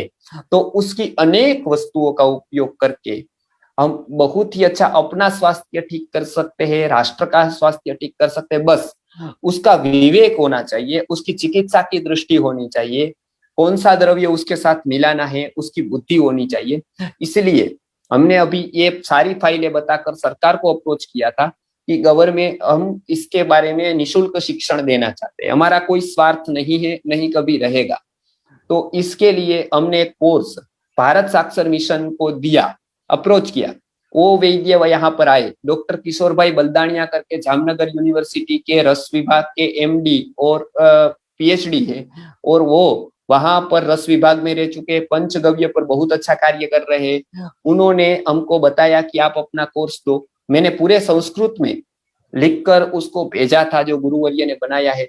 तो आपको जानकर आश्चर्य लगेगा, उन्होंने ये पूछा कि इसमें आपको क्या चाहिए, कितनी घूस, कितना कमीशन चाहिए। हमने कहा 1 भी रुपया कभी हम कमीशन का नहीं लेते, कभी घूस का नहीं लेते हैं, ये मिशन का कार्य करते, इससे कमीशन की हम कभी बात नहीं करते। तो उन्होंने बताया कि तो हम उसको, मैंने कहा कि जो गव्य व्यवस्थित व्यक्ति पढ़ता है उसका नेचुरोपैथी कैसे फैल गई, इस तरह से ना, कि बहुत लोगों ने कोर्स किए, बहुत लोगों ने अच्छा किया, लेकिन उसमें प्रामाणिकता रखनी पड़ेगी। ऐसा नहीं है कि मैं मेरी लालच में आकर कितना भी पैसा ले लूं। तो उसके लिए यदि उसको व्यवस्थित चिकित्सक को तैयार करना है तो उसको आयुर्वेद की कम से कम जानकारी होनी चाहिए, त्रिदोष की जानकारी होनी चाहिए, दोष दूष्य की जानकारी होनी चाहिए, उसको दूध के गुण को पता होना चाहिए, उसके बारे में बहुत कुछ उसको जानना पड़ेगा, तो वो चिकित्सा कर पाएगा। ऐसे ही वो फेकम फेक करेगा तो आयुर्वेद का पंचगव्य का नाम खराब होगा। तो हमने उसको कोर्स को दिया है। तो अब गवर्नमेंट की तरफ से वो होकर आएगा, ऐसा बलदानिया साहब बोल रहे हैं कि वो भारत साक्षर मिशन के अंतर्गत आएगा। तो भारत साक्षर अंतर्गत हम ग्राम वैद्य के अंतर्गत गव्य चिकित्सक को तैयार करना चाहते हैं पूरे भारत में। जो लोगों को इसमें इंटरेस्ट है उसको हम स्वीकार, मतलब आह्वान देते हैं। कहीं बाहर कोर्स किया हो न किया हो वो हमको मतलब नहीं है, वो सीखे, कहीं सीख कर आए वो भी सीखे, कोई द्वेष नहीं किसी का, कोई हम खंडन मंडन नहीं करते हैं, सब कोई अच्छा कार्य, जितना अच्छा जिसका कार्य है उतना वो करता है, अपने अपनी जगह पर लोग करते हैं। लेकिन पंचगव्य के बारे में अभी बहुत कुछ जानना बाकी है। अभी जो लोग जानते हैं वो 10% भी, वेदों के हिसाब से 10% भी वो है नहीं, वो केवल थोड़ी वटी गुटी, थोड़े आसवरिष्ठ बनाते हैं, बस इतना है। गाय का बहुत बड़ा साइंस है जो वेदों में बताया है। अभी मैंने बताया अग्रम अग्रम गोचर की नाम, ये एक मंत्र का अर्थ हुआ। ऐसे हजारों मंत्र अथर्ववेद में, ऋग्वेद में, सामवेद में, सभी जगह पर पड़े हैं। वो मंत्र का आप प्रयोग करेंगे, गाय को किस तरह की सेवा करनी है, किस तरह से भाव रखना है, उसका सेवन कैसे करना है, किस अवस्था में नहीं करना है, वो डीप साइंस है। वो यदि हम जानेंगे तो एक गाय से ही बहुत प्रकार की चिकित्सा हो सकती है, और उसको हम प्रामाणिक रूप से चिकित्सा करेंगे तो बहुत कुछ हमको सृष्टि भी अनुकूल हो जाती है, पूरा का पूरा ब्रह्मांड अनुकूल होता है उसके ऊपर जब अनुकूलता साधन करते हैं तो। लेकिन उसके लिए प्योर होना आवश्यक होता है, उसके लिए हृदय को शुद्ध करने के लिए शुद्ध करना आवश्यक होता है। इसके लिए ये सारी उपासनाएं, तो इसके लिए सब लोग प्रयत्न करें, जिसको जिसको विद्या की इच्छा है। ये शॉर्टकट गाई वाला नहीं है कि चलो मैं 10 दिन में चिकित्सक बन जाऊं, 5 दिन में चिकित्सक, ऐसा शॉर्टकट नहीं होता है। चिकित्सक किसी को भी बनना है तो पहला आप रखिए, पढ़ने में जो आलसी है वो कभी बन नहीं पाएगा चिकित्सक, वो न बने, वो दूसरा कोई काम करे। जिसको डेडिकेटेडली पढ़ना है, जिसको गलत नहीं करना है, जिसको प्रामाणिक रूप से पढ़कर याद रखना है, इसलिए अपनी याद शक्ति को बढ़ाना है, इसीलिए अपने आप को तैयार करना है, संकल्प वाला करना है। शॉर्टकट कहीं पर नहीं है, कुछ चाहिए ही नहीं शॉर्टकट से मुझे, मैं अपना पढ़ूंगा, अपनी मेहनत से लूंगा, ऐसा वृत्ति तैयार करना है। 5-10 दिन में चिकित्सा बनाने का काम संस्कृत आर्य गुरुकुलम का नहीं है, नहीं हो सकता है। ये बहुत बड़ा सब्जेक्ट है। ये तो मैंने केवल 1.5 घंटे में आपको जानकारी दी। राजेश्वर राव जी ने बताया कि पंचगव्य के बारे में मेरा फेवरेट सब्जेक्ट है, और गुरुजी ने इसके ऊपर सालों प्रवचन किए। हमारे पास आप फाइल देखेंगे तो पंचगव्य की पूरी इस व्यवस्थित फाइलें डॉक्यूमेंटेशन के साथ, तो हम दूध के बारे में आपको चैलेंज करके बता सकते हैं कि ये कहीं नहीं है, कोई ग्रंथों में नहीं, और ये बता सकते हैं ये ग्रंथ में इस पेज पर इस व्याख्या की चरक में लिखा है, सुश्रुत में लिखा है, ये वाग्भट में लिखा है, वाग्भट की ये व्याख्या में लिखा है, भाव प्रकाश नामक ग्रंथ की ये व्याख्या में लिखा है। ये पूरा का पूरा हम प्रमाण के साथ रखते हैं, क्योंकि संस्कृत में ही हम पढ़े हैं, संस्कृत को अच्छी तरह से हम जानते हैं, उसका इंटरप्रिटेशन कैसे करना है वो भी जानते हैं। तो अनुवाद के ऊपर आधारित हमको नहीं रहना पड़ता है कि कोई कभी ट्रांसलेशन कर दे उसके बाद हम पढ़े और वो भी गलत किया तो हम गलत इंटरप्रिटेशन करें, ऐसा नहीं, मूल ग्रंथ को पढ़ते। तो बहुत लोगों को ये हमने कोर्स बनाकर इसको प्रैक्टिकल पढ़ाना है और उसको प्रैक्टिकल ट्रेनिंग देनी है कि किस तरह से उसके औषधियों का निर्माण किया जाए। आयुर्वेद के बहुत सारे सिद्धांत थे, जैसे मंत्र औषधि का है, औषधि बनाने के वक्त कौन सा नक्षत्र चाहिए, कौन सा मंत्र चाहिए, वो पूरा एक कंसेप्ट है, उसको वापस लाना है। तो वापस लाने के लिए सबकी जरूरत रहेगी, सब लोग अपने अपने रीत से प्रयत्न करें और सब सीखे। हम तो क्या है कि यहाँ पर कोई भी प्रकार का कॉमर्शियल कंसेप्ट ये नहीं है, हमारे पास सीखने की कोई भी प्रकार की कभी भी फीस नहीं होती है, नहीं कोई लेक्चर की फीस होती है, विद्या को कभी बेची नहीं जाती है, तभी विद्या परंपरागत होती है। विद्या को बेचने का चालू किया तब से विद्या मरने लगती है। तो विद्या बेचने का कोई यहाँ पर धंधा है नहीं, दुकान नहीं है कि चलो विद्या बेचते हैं, चलो ले जाओ सर्टिफिकेट पैसे देकर, ऐसा कोई कंसेप्ट नहीं है। विद्या निस्वार्थ रूप से बहती हुई नदी की तरह होनी चाहिए। गुरुजी ने ये ज्ञान गंगा बहाई तो अनेक लोगों ने लाभ लिया, भले किसी को आज गुरुजी के बारे में पता नहीं, लेकिन जिसको पता है उसको पूरा पता है और उन्होंने एक बहुत बड़ी परंपरा को जीवंत रखा। जैसे आज भी संस्कृत आर्य गुरुकुलम उसी सिद्धांत पर कार्य कर रहा है। तो गाय को बचाना है, व्यवस्थित रूप से उसका अध्ययन करे, व्यवस्थित रूप से उसका चिंतन, चिकित्सक बने तो व्यवस्थित बने, ताकि हमारे से लोगों को लाभ हो, ये सृष्टि को लाभ हो। तो गाय तो बचेगी ही, ये डेफिनेटली, ये सत्य है, वेदों में बताया गया सत्य है, लेकिन उसको एक वेदों की दृष्टि से, एक इसकी दृष्टि से, चिकित्सा की दृष्टि से देखना पड़ेगा, तैयार होना पड़ेगा। इतना कहकर आज मैं सेशन पूरा करता हूँ। धन्यवाद। राजेश्वर जी ने तो मेरा फेवरेट विषय आज रखने को मुझे आह्वान दिया। संपूर्ण स्वदेशी जी ने भी, ये संपूर्ण स्वदेशी ग्रुप ने भी इसमें इतना ही, तो एक बहुत बड़ा विषय हम आज शुरू किया और हम आगे भी इसके ऊपर कार्य करते जाएंगे। नमस्कार, जय गौ माता। जी जी, हेलो। आज का सेशन आचार्य जी बहुत महत्वपूर्ण था, मतलब इतना डिटेल्स, इतना अद्भुत रहा। बहुत बहुत धन्यवाद। कुछ मतलब कुछ प्रश्न ले लेंगे अभी। कैंसर में गौमूत्र का कैसे उपयोग करना है, थोड़ा उसमें अभी मैं बताऊं आपको सिंपल।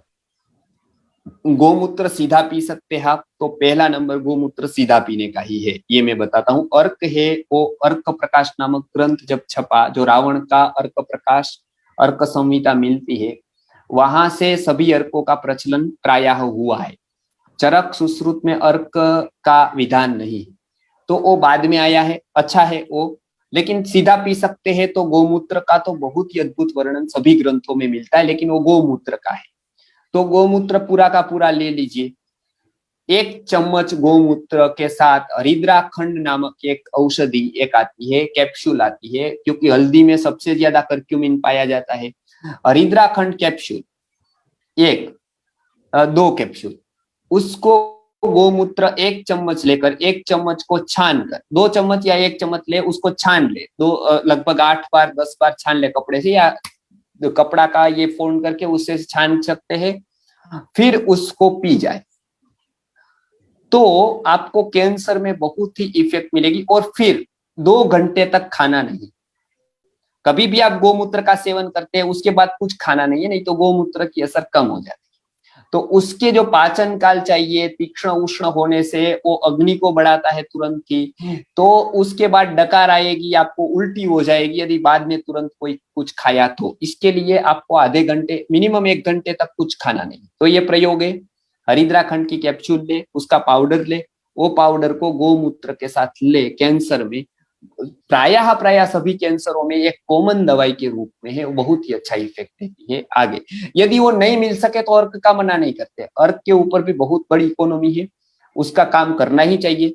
तो फिर आप अर्क ले ले। आज सिटी वाले गाय नहीं रखते तो उसके लिए आप अर्क तैयार करें, लेकिन वो भी शास्त्रीय विधि से अर्क तैयार करें। वो अर्क की बोतल उसको दे और हरिद्राखंड 2 कैप्सूल वो अर्क के साथ लेने को आप बोले। अर्क की मात्रा थोड़ी बढ़ानी पड़ेगी, जैसे 1 मैंने बताया चम्मच गोमूत्र अर्क है, तो 2 या 3 चम्मच उसको अर्क देना पड़ेगा। ये एक सीधी सीधी बात। जी जी आचार्य जी, नाक में घी डालने का फायदा उसमें हम लोग कवर नहीं किए थे। और आप जो संस्कृत आर्य गुरुकुलम में एक पंचगव्य का एक नासल ड्रॉप नश्य आता है संस्कृत आर्य गुरुकुलम सा एक जी एक जी प्रोडक्ट है। तो वो हाँ। और घी दोनों का जो फायदा थोड़ा बताइए, घी नाक में डालने से कैसे। आयुर्वेद में जैसे एक बहुत अच्छा आपने प्रश्न किया, मेरे से रह गया था। आपने बहुत अच्छा, हम दांत को कितनी बार साफ करते हैं? दांत को कितनी बार साफ करते हैं हम? 2 बार ना। 2 बार। उसका उपयोग कितनी बार करते हैं?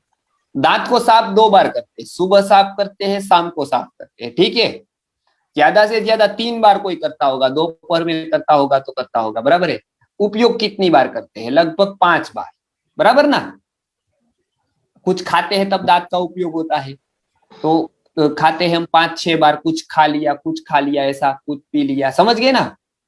हेलो, हेलो, सुनाई दे रहा आचार्य है? जी समझ गए आचार्य जी। हाँ। अब नाक का उपयोग कितनी बार? दिन भर। नाक का उपयोग दिन भर नहीं, दिन भर और रात भर। ओके, रात भर भी ओके ओके। बराबर है। दिन भर और रात भर हम नाक का उपयोग करते हैं। दिन भर तो करते ही है, रात भर भी करते हैं, समझ गए। नाक का काम पूरा नहीं हो जाता है रात को, दांत का काम पूरा हो जाता, सो गए, ठीक है, अब दांत का कुछ नहीं, लेकिन नाक का तो काम चालू रहता है ना।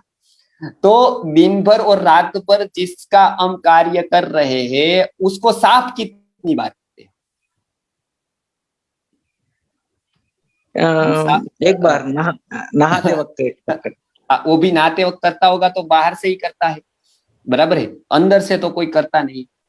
तो आयुर्वेद में बताया कि जिसको हम सबसे ज्यादा यूज करते हैं उसको तो हम कभी, और दूसरी पथी में तो उसको साफ करने की कोई विधि ही नहीं है। जैसे एलोपैथी में कोई साफ करने की विधि नहीं, होम्योपैथी में कोई साफ करने की विधि नहीं, नेचुरोपैथी में थोड़ी बहुत होगी, योग में है थोड़ी विधि नेति की, लेकिन आयुर्वेद में सिंपल उसकी विधि सरलता से बताई गई। उन्होंने बताया नाक में कुछ आप द्रव्य डालेंगे तो वो नासा का मार्ग साफ हो जाएगा। और वो अभी हम दांत साफ करते हैं, मुंह साफ करते हैं, सारा कुछ साफ होता रहता है, नहाते हैं तो शरीर साफ करते हैं। तो नाक का सबसे ज्यादा उपयोग करते हैं, लेकिन नाक कभी साफ नहीं करते। करते तो कब करते? कफ आ गया तो साफ कर देते, बस हो गया, ऐसे कभी साफ नहीं करते। तो ये बताया गया कि ये साफ करेंगे तो नासिका है वो मस्तिष्क का द्वार है, तो इसके लिए उसको साफ रखना जरूरी होता है। साफ रखने के लिए आयुर्वेद में तेल बताया है, घी बताया है। उसमें सबसे ज्यादा अभी के हिसाब से मैं बोलूं, अभी के रोग के हिसाब से, तो आपको यदि कोई भी प्रकार की गर्मी हो, आंख जलन हो, ऐसा कुछ भी हो, तो सिंपल गाय का घी डाले। एक तो वो गाय का घी कैसा होना चाहिए? जो ऊपर ऊपर तेलता है, जिसको हम घृत मंड कहते हैं, वो मंड आप उसका उपयोग कर सकते, जो एकदम लिक्विफाई होता है, लिक्विड होता है। नीचे बैठ जाता है वो जमा हुआ होता है, ऊपर आता है वो लिक्विड होता है, लिक्विड होता है उसका डालिए आप। वो हर एक घी में 5% से 10% होता है, वो मंड कहते हैं उसको। घी ऊपर, वो कभी जमता ही नहीं, नीचे बैठ जाएगा वो घी, जम जाएगा ऊपर वाला। दूसरा, पंचगव्य का नस्य आता है, लेकिन उसमें 2 भेद है। एक तो सिंपल घी से पंचगव्य बनता है, केवल पंचगव्य बनता है, और एक होता है कि ऊपर वाला घी को अलग लेकर उसमें विभिन्न औषधियां मिलाकर उसको एक घी बनाया जाता है पंचगव्य घृत। वो मंड से तैयार होता है, उसमें मेहनत ज्यादा होती है। वो एक कुणाल भाई हमारे पुना वाले हैं, वो तैयार करके देते हैं पूरा अपनी शास्त्रीय विधि से, पुष्य नक्षत्र में बना हुआ। तो संस्कृत आर्य गुरुकुलम में वो हम घी को रखते हैं, ये इस प्रकार के घी को, कि यहाँ गुरुकुल में भी हम बनाते हैं, शिविरों में सिखाते भी है कि घृत का जो मंड आ गया, वो मंड को पुष्य नक्षत्र के दिन लेकर फिर वो मंड से विभिन्न औषधियां डालकर वो मंड से जो पंचगव्य घृत बनता है, वो सबसे अच्छा पंचगव्य घृत नस्य के लिए होता है। उससे साइनस, कफ के सारे रोगों में ये नस्य आप उपयोग कर सकते हैं, सारे कफ के रोगों में। किसी को सर दर्द है, किसी को हेडेक है, किसी को माइग्रेन है, किसी को आंखों में तकलीफ है, किसी को नाक में तकलीफ है, तो ये पंचगव्य का नस्य बहुत ही अच्छी औषधि है नस्य के लिए। कुछ नहीं है तो भी उसको रात को नस्य कर सकते हैं, दो। गर्मी में किसी को गर्म लगे तो सिंपल घी उसमें मिलाकर नस्य करे, या केवल सिंपल घी का नस्य करे। तो ये 2 रास्ते बताए। पंचगव्य नस्य यदि उपयोग करेंगे तो प्रायः बाल के रोग नहीं होंगे, दूसरा एक हमने बनाया है जो एक होता है उष्ण नस्य, तो ये पंचगव्य वाला थोड़ा गर्म। दूसरा गाय के घी वाला, सिंपल गाय के घी वाला एक नस्य आता है, उसमें यष्टि मधु और इस आंवले को घी के साथ पकाया जाता है। वो दूसरा नंबर का जो नस्य आता है गाय के घी वाला, वो दूसरा नंबर का नस्य है। वो बाल के काले करने के लिए, ठंडक के लिए केश नस्य होता है, वो भी नाक में डाला जाता है। वो ठंडा नस्य है, वो किसी को भी उपयोग कर सकते हैं। एक गर्म है वो एक ऋतु में, दूसरा है वो ठंडी, तीसरी ऋतु में एक उपयोग होता है, वो नहीं तो गर्म है नहीं तो ठंडा है, वो भी गाय के घी में पकाया जाता है। उसमें भी यष्टि मधु है, भृंगराज है, ऐसी 5-7 औषधियों मिलाकर इसको दिया जाता है। तो 3 ऋतु के मुख्य 3 नस्य है। पंचगव्य नस्य 8-10 महीना चलता है, केवल गर्मी की ऋतु में गाय के घी को मिलाकर उसको दिया जाता है। अलग अलग प्रकार के नस्य दिए हैं तो वो अलग अलग डिसीज को ठीक करते हैं। साधारणता से पंचगव्य नस्य कान की, आंख की, सर की, ऐसी कोई भी बीमारी में आप 2-2 बूंद डालने को कहो, उसको 100% उसका फायदा होता है। नासा का मार्ग एकदम स्वच्छ हो जाता है, तो नाक की कोई तकलीफ नहीं रहती है, गले की कोई तकलीफ नहीं रहती है, और कोई अंगों की, सिर की कोई तकलीफ नहीं रहती है। उसमें बहुत ही अच्छा फायदा ये पंचगव्य का नस्य करता है। उसको हम महापंचगव्य नस्य कहते हैं, क्योंकि उसकी और भी औषधियां उसमें पड़ती है। तो वो महापंचगव्य का नस्य का बहुत ही फायदा है जी। आचार्य जी, अभी गोबर का कंडे जलाने से, मतलब ये धूप चिकित्सा के बारे में एक बहुत फायदा होता है। और बहुत सारे गौशाले जो हैं वो धूप बत्ती बनाते हैं गोबर का इसमें।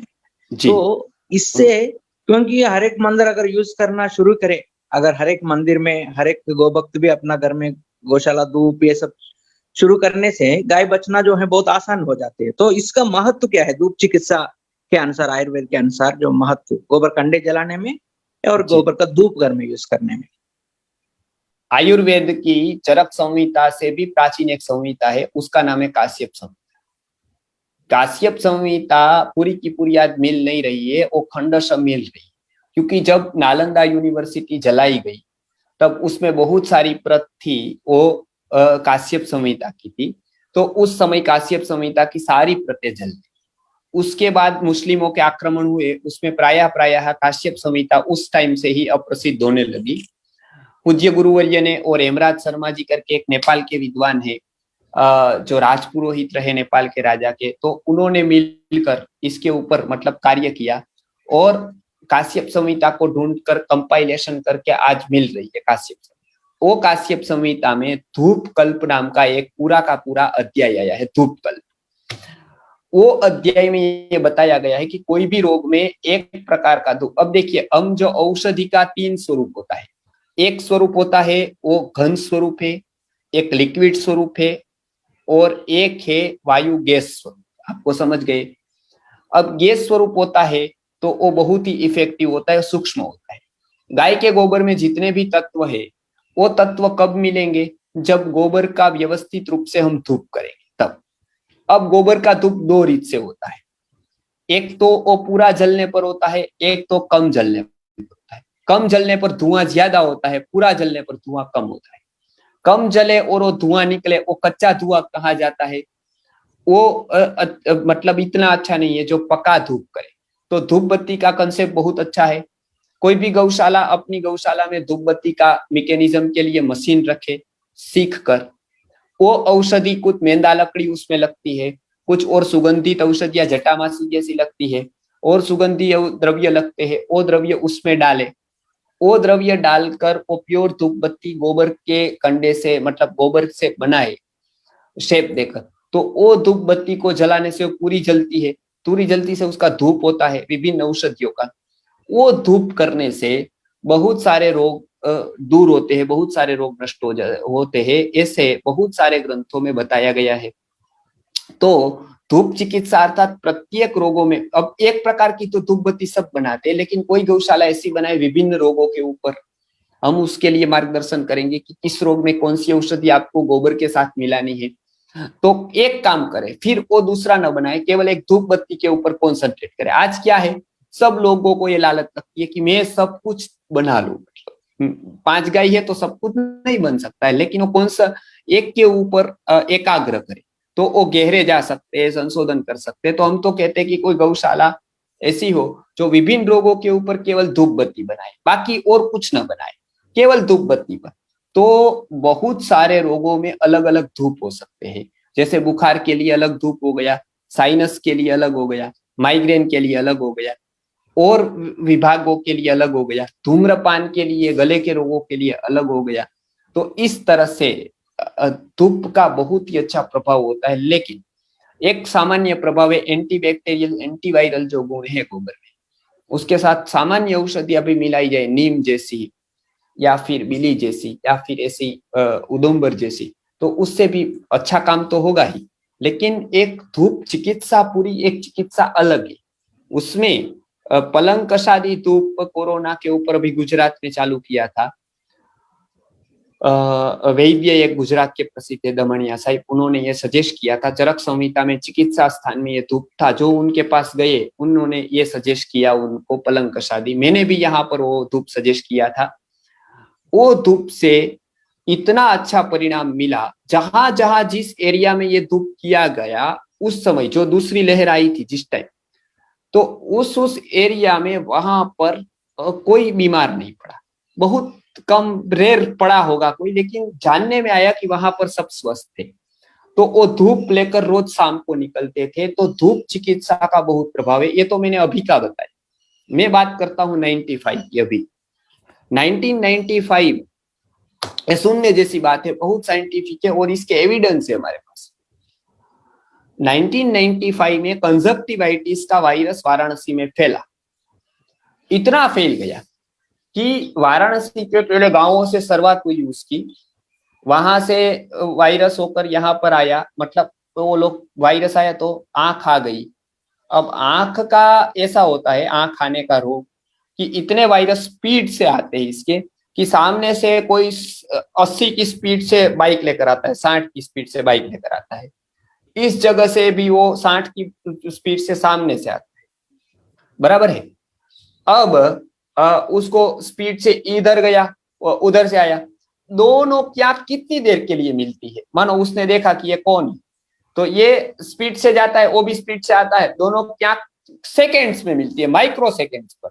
माइक्रो सेकेंड्स पर आंख मिल गई, उतने में उसको कंजक्टिवाइटिस हो जाता है। आप विचार करो, ये दोनों प्यार करने के लिए नहीं बैठे थे, आंखों में आंख को डाल, वो दोनों कितनी देर तक आंख की मिली? सेकेंड्स पर। सेकेंड्स पर आंख मिली, उतनी देर में कंजक्टिवाइटिस पास हो गया, उसको रोग हो गया। अब वाराणसी के आसपास के गांव के लोग यहाँ पर चिकित्सा कराने आए, तो हॉस्पिटल वाले ने तो उसके जो ड्रॉप्स होते हैं, वो ड्रॉप्स, ट्यूब, न जाने क्या क्या क्या क्या, पट्टिया, उसको साफ करने का लिक्विड, वो कितना दिया। अब वो व्यक्ति तो बस में आएगा, पब्लिक ट्रांसपोर्ट से आएगा, पब्लिक ट्रांसपोर्ट से आएगा तो एक व्यक्ति चिकित्सा को ले आया, अनेकों के सामने देखता देखता देखता देखता गया, अनेक लोगों को कंजक्टिवाइटिस। वहां बैठा है डॉक्टर, उसको कंजक्टिवाइटिस, मेडिकल में दवाई लेने गया, उसको कंजक्टिवाइटिस, ये सबको देता देता देता गया, एक गांव से पूरे के पूरे 400 गांवों में वो फैल गया। ऐसे ही तो गुरुजी ने बताया कि इस प्रकार की ट्रीटमेंट बंद करो यदि कंजक्टिवाइटिस को हटाना है। वो मैं कहता जाऊं ऐसा करो तो ही वो आता है, नहीं तो पूरे भारत में फैल जाएगा और फिर वो जाएगा ही। तो गुरुजी ने उस टाइम पूरी की पूरी मीटिंग बुलाई और बताया, और गवर्नमेंट के लोग थक गए थे, क्योंकि वो तो क्या है कि ऊपर से जो आता है वो उसको करना पड़ता है। तो गुरुजी ने बताया कि इसको मैंने ग्रंथों में इस रोग के बारे में देखा है। अब जिसने वेद पढ़े हो, उपनिषद पढ़े हो, आयुर्वेद की संहिता पढ़े हो, उनको तो कुछ याद आएगा। जो डॉक्टर बैठे वो तो बेचारे BAMS करके बाद में टाइम ही नहीं मिला है। उतने पेशेंट बुखार के है, सर्दी के है, वो है, तो ग्रंथ कब पढ़ेंगे? इतनी भीड़ है रोगियों की कि इसको टाइम ही नहीं मिलता है नया रिसर्च करने का। आज हम कहते हैं, लेकिन बेचारे के पास टाइम कहाँ है? इतने बुखार के, छोटे छोटे बातों के इतने बड़े पेशेंट है, इतनी लाइन लगी है सभी डॉक्टर के पास, तो इतने कम डॉक्टर है हमारे पास, कम वैद्य है, और यहाँ पर बीमार इतने लोग हो गए हैं, क्योंकि खा रहे हैं ऐसा, पी रहे हैं ऐसा, मौज कर रहे हैं सब लोग, पूरा का पूरा अज्ञान से जी रहे, तो बीमारी। तो गुरुजी ने बताया कि मैं साधना में बैठा था, मुझे पता है इसकी क्या ट्रीटमेंट है। उन्होंने क्या ट्रीटमेंट दी पता है? उन्होंने बताया कि मैं कोई ड्रॉप्स तो आपको जो देना है वो दो, बराबर। और नेत्र सुदर्शन अर्क जो हमारा आता है अभी भी, नेत्रांजन जो पलाश से, श्वेत पलाश से बनता है, वो एक सजेस्ट किया। जो अभी भी हम संस्कृति गुरुकुल में बना रहे हैं उसका बहुत इफेक्ट कंजक्टिवाइटिस में है। आंख कितनी भी लाल हो, कितना भी हो, तो आप उसको यूज कर सकते हैं। दूसरा, उन्होंने बताया कि कंजक्टिवाइटिस मारने की, कंजक्टिवाइटिस के वायरस को मारने की ये पूरी दुनिया में एक ही दवाई है। वो क्या है बोले तो वो बोले कि सांप की जो ऊपर की केंचुड़ी आती है, सांप उसको निकाल देता है। अभी वो टाइम आ गया, अभी के टाइम पे वो निकालता है सांप, आपको पता होगा। वो एक साल में 2 बार निकालता है। वो निकाल कर उसको रख देनी है, हम उसको फेंक देते हैं। आदिवासी के विस्तार में तो बहुत ही होती है। तो गुरुजी ने तो वो की थी, तो रखी थी, तो थोड़ी उसको दिया, इसका धूप करना है। जहां कंजक्टिवाइटिस है वहां उसका धूप करो, कंजक्टिवाइटिस पास होने का बंद हो जाएगा। तो ये धूप हर एक जगह पर उन्होंने चालू करा कंजक्टिवाइटिस के लिए। तो बहुत कीमत बढ़ गई, लोग ढूंढने लगे कि सांप की केचुड़ी कहाँ है। और अनेक जगह से उसको एकत्रित किया गया, उसका धूप किया गया। उसके धूप से आप नहीं मानेंगे, पूरा का पूरा वाराणसी मुक्त हो गया कंजक्टिवाइटिस से। नहीं तो वो कितना भी लाते ड्रॉप्स, कितनी ट्यूब्स लाते, उसका लिक्विड लाते धोने का, तो कुछ नहीं होता। जैसा धूप किया, 3 दिन में कंजक्टिवाइटिस खत्म। 10-15 दिन वो प्रयत्न कर रहा, 2 महीने से कर रहा था, मिट नहीं रहा था, एक से दूसरे को हो रहा था, कंजक्टिवाइटिस फैलना रुक गया। गुरुजी को उसके ऊपर, उसके बाद ऐसे अनेक प्रयोग उन्होंने दिए। तो गवर्नमेंट ने उनको 1990 में राष्ट्रपति सम्मान से पुरस्कृत किया कि आपकी जैसी समाज सेवा, और ये निस्वार्थ भाव से बताया कि भाई चलो आप ठीक हो जाओ। गवर्नमेंट की तो वो कुछ जॉब कर नहीं रहे थे, तो अपनी सामाजिक जिम्मेदारी जानकर उन्होंने बताया, रात भर जगे, ग्रंथ से पाठ निकाला, औषध कहाँ मिलेगा उसका ये किया। गुरुकुल ये करता है, अच्छे लोगों को जोड़ना है। ये नहीं है कि सब हम करेंगे, अच्छी गौशालाओं को हम देंगे, अच्छी जगह पर लोगों को जोड़ेंगे। आज भी दवाई भी हमेशा नहीं हमारी देते, हम पहचानते भी नहीं हिमालय वाला को, हम पहचानते भी नहीं है डाबर वाले को, हम तो उसका क्या कमीशन है। लेकिन अच्छी दवाई है, उसको हम कभी बता देते हैं कि ये दवाई इसकी अच्छी है, दवाई इसकी अच्छी है, तो उनको उसके ऊपर राष्ट्रपति पुरस्कार जाहिर हुआ। तो इतना बड़ा काम हुआ कि पूरे वाराणसी को कंजक्टिवाइटिस से मुक्त एक धूप ने किया। तो एक धूप यदि ऐसा कर सकता है, तो आयुर्वेद में ऐसे 150 से 200 प्रकार के धूप बताए गए। तो 150 से 200 प्रकार के धूप क्या कर सकते हैं, तो इसके लिए हम प्रयत्न करेंगे कि इसकी धूप बत्ती बनाए, लेकिन वो समझकर, तब तक जो बना रहे ट्रेडिशनली जो बना रहे हैं अपने हिसाब से, वो धूप बत्ती का भी हमारे धूप में रोज करने में बहुत ही उपयोग है। एंटीबैक्टीरियल, एंटीवायरल उसके गुण हैं, वो तो बहुत प्रभावी है ही। हर एक रोग के ऊपर भी बनाना चाहिए, ऐसा मैं। जी आगे। आचार्य जी, टीबी का ट्रीटमेंट बारे में, ट्रीटमेंट कैसे करना है बोल के एक क्वेश्चन आया। अभी देखिए टीबी ट्यूबरक्यूलोसिस जो होता है, वो सबसे पहले आयुर्वेद ने उसको जाना, उसको राज्य यक्ष्मा नाम दिया। वो 2 प्रकार का होता है मुख्यतः से, अनुलोम और प्रतिलोम। उसकी व्यक्ति को देखना है कि वो मजदूर है, कम खाने से, बहुत श्रम करने से टीबी होता है, और बहुत ही खाने से और ऐसे पड़े रहने से और कुछ काम नहीं करने से भी टीबी होता है। वो दोनों अलग अलग प्रकार के टीबी होते हैं। राजा को भी होता है, मजदूर को भी होता है। राजा को होने वाला अलग, मजदूर को होने वाला अलग। पहला देख लीजिए, उसको सबसे पहले एक काम करना है, बकरी का दूध चालू करना है। सबसे पहले कोई भी प्रकार का टीबी, उसको बकरी का दूध पिलाना है, बकरी का दूध चालू करना है, पहली बात। उसको आहार विहार में उसको देखना है कि वो क्या क्या खाता है, उस तरह से फिर उसकी कुछ औषधियां आयुर्वेद की आती है, वो आयुर्वेद की औषधियां उसको देने का चालू करना है। उसमें 2-3 औषधि का मैं बताऊंगा। एक रसराज रस, वो रस औषधि देनी पड़ती है। नस्य खास कराना है उसको, खास करके पंचगव्य का जो नस्य आता है वो नस्य का प्रयोग करवाना है। पीने में बकरी का दूध पिलाना है। 64 प्रहरी पीपर करके एक पीपल आती, जिसको 64 प्रहर तक घोटा जाता है। हम इसके ऊपर वीडियो लेंगे कभी। आयुर्वेद की औषधियां किस तरह से बनती है, कितना माइक्रो लेवल का उसमें साइंस है। वो 64 प्रहर तक उसको घोटना पड़ता है। गुरुजी के समय पर एक व्यक्ति 3-3 रात्रि तक घोटता था। सुबह से बैठता था एक विद्यार्थी रात तक, रात से दूसरा विद्यार्थी उसको ऐसे ही ले लेता था और वो घोटने बैठता था। ऐसा 64 प्रहर तक करते तब वो पीपली तैयार होती है। वो ट्यूबरक्यूलोसिस के लिए रामबाण दवा है। हम यहाँ पर चिकित्सा के लिए वो बनाते हैं, अपनी चिकित्सा के लिए, उसके लिए सेल के लिए नहीं, लेकिन ट्यूबरक्यूलोसिस के पेशेंट को देंगे, क्योंकि पेशेंट को ठीक करना है तो 64 प्रहरी पीपल उसके लिए बहुत उत्तम औषधि है। ये एक औषधि भी बहुत अच्छी काम जी। आचार्य जी, ये जो गोमूत्र जो है पित्तवर्धक होती है, पित्त बढ़ाती है, तो पित्त प्रकृति वाले अगर पीने से, मुझे ऐसा कुछ केसेस ऐसा मिला, अर्क पीने के बाद नाक से खून निकलना, क्योंकि इतना गर्मी बढ़ गई थी शरीर में। तो इसके लिए कुछ मतलब मिश्री के साथ पीना ऐसा कुछ है क्या गोमूत्र का? कैसे? गोमूत्र की उष्णता तीक्ष्णता ऐसी होती है कि वो कम नहीं होती है, मतलब तो पित्त प्रकृति वाले वो न पिए वो अच्छा है। उसको कैंसर है, ये कैंसर जैसे डिसीज है तो उसको एक तरीका है उसको पीने का, वो गुलाब जल के साथ, गुलकंद के साथ उसको दिया जाता है, मतलब लिक्विड करके, लिक्विफाई करके, तो ही वो अच्छा है। तो मैं ये बताऊंगा कि साधारण रोगों में जिसको पित्त बड़ा है वो गोमूत्र का सेवन न करे, गोमूत्र अर्क का सेवन न करे। वो लोग गव्य में दूध ले, दूध के आइटम ले, दूध के साथ और औषधियां जैसे मिलाकर उसका सेवन करे, घी का सेवन करे। अब घी है वो श्रेष्ठ पित्त शामक है, घी के जैसा पित्त शामक ढूंढना मुश्किल है, तो घी का उपयोग करे। वो लोग त्रिफला घृत या शतावरी घृत का सेवन करे दूध के साथ, तो पित्त के रोगों में उसको बहुत ही लाभ मिलेगा।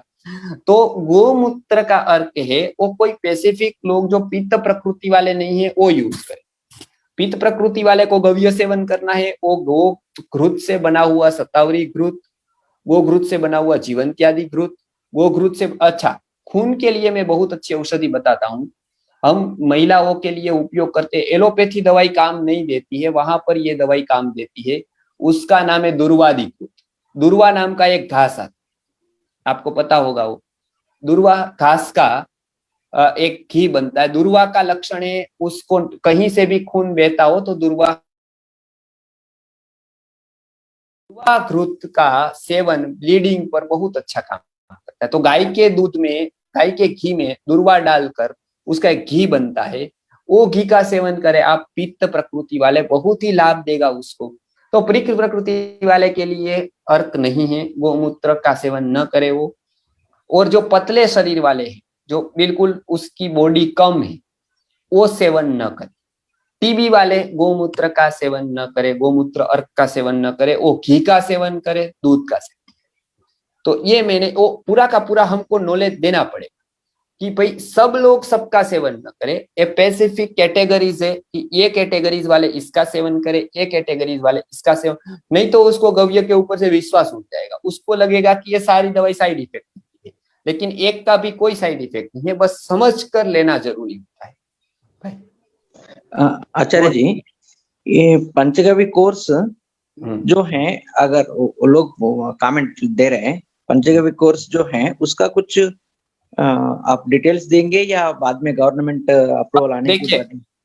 गवर्नमेंट का अप्रूवल तो आ गया है, वो कब चालू करेंगे, जब भी चालू करेंगे तब हमने बताया है कि हम तो यहाँ ट्रेनिंग सेक्टर रख देंगे। डिग्री नहीं लेनी है तो ठीक, लेनी है तो सीधा गवर्नमेंट उसको दे, मतलब हम तो परीक्षा लेंगे और प्रामाणिकता से लेंगे, उसमें कोई भी हम गड़बड़ नहीं करेंगे। जिसको चिकित्सक बनना है उसके लिए प्राय यहाँ पर 2 महीना तो कम से कम सीखना, मतलब नजदीक से, डिस्टेंस से और 2-3 महीना सीखना जरूरी रहेगा। समझ गए ना? यस आचार्य जी, तो आपसे मतलब कैसे भी सेशंस कंटिन्यू हो रहे हैं, तो हम लोग आप सबको अपडेट करेंगे, पार्टिसिपेंट को कंटिन्यूअसली हम लोग टच में। और आचार्य जी हैं हर दिन 3 बजे से 5 बजे तक जो है आपके लिए अवेलेबल हैं, तो इसलिए जो है आचार्य जी डेली अवेलेबल है आपके लिए। तो जो भी क्वेश्चंस है आप डायरेक्टली आचार्य जी से पर्सनली पूछ सकते हैं कॉल करके। तो आचार्य जी का भी ऑलमोस्ट टाइम हो रहे, अभी आप सब मत जाइए। और एक इंग्लिश सेशन है अपना एक मित्र का, हो गई। कृषि जी का, तो वो जी। जो है आचार्य जी धन्यवाद। जी, आचार्य जी बहुत-बहुत धन्यवाद और जी, नेक्स्ट संडे मिलेंगे 4 बजे एक और जी। एक बढ़िया एक वैदिक कृषि का विषय एक जो हम लोग सोच रहे थे, कृषि का जी, सोच रहे थे आचार्य जी, वो जी, थोड़ा कृषि बहुत इम्पोर्टेंट है, गो आधारित कृषि को वापस लेके आना गाय को बचाने के लिए। जी, और सब लोग जो हैं अपना जीवन में उतारिए, गौशाला प्रोडक्ट्स हो, गो आधारित पंचगव्य आयुर्वेद हो और आयुर्वेद हो। आप मतलब जी। आचरण कीजिए, उसके बाद प्रचार कीजिए। आचरण के बिना प्रचार नहीं करना है और मिलके जो है पूरा भारत में जो है पूरा आयुर्वेद को वापस लेके आएँगे और एक ही जगह गड्ढा खोदेंगे, तो पानी तुरंत निकलेगा। जी, जी, जी, चलेगा।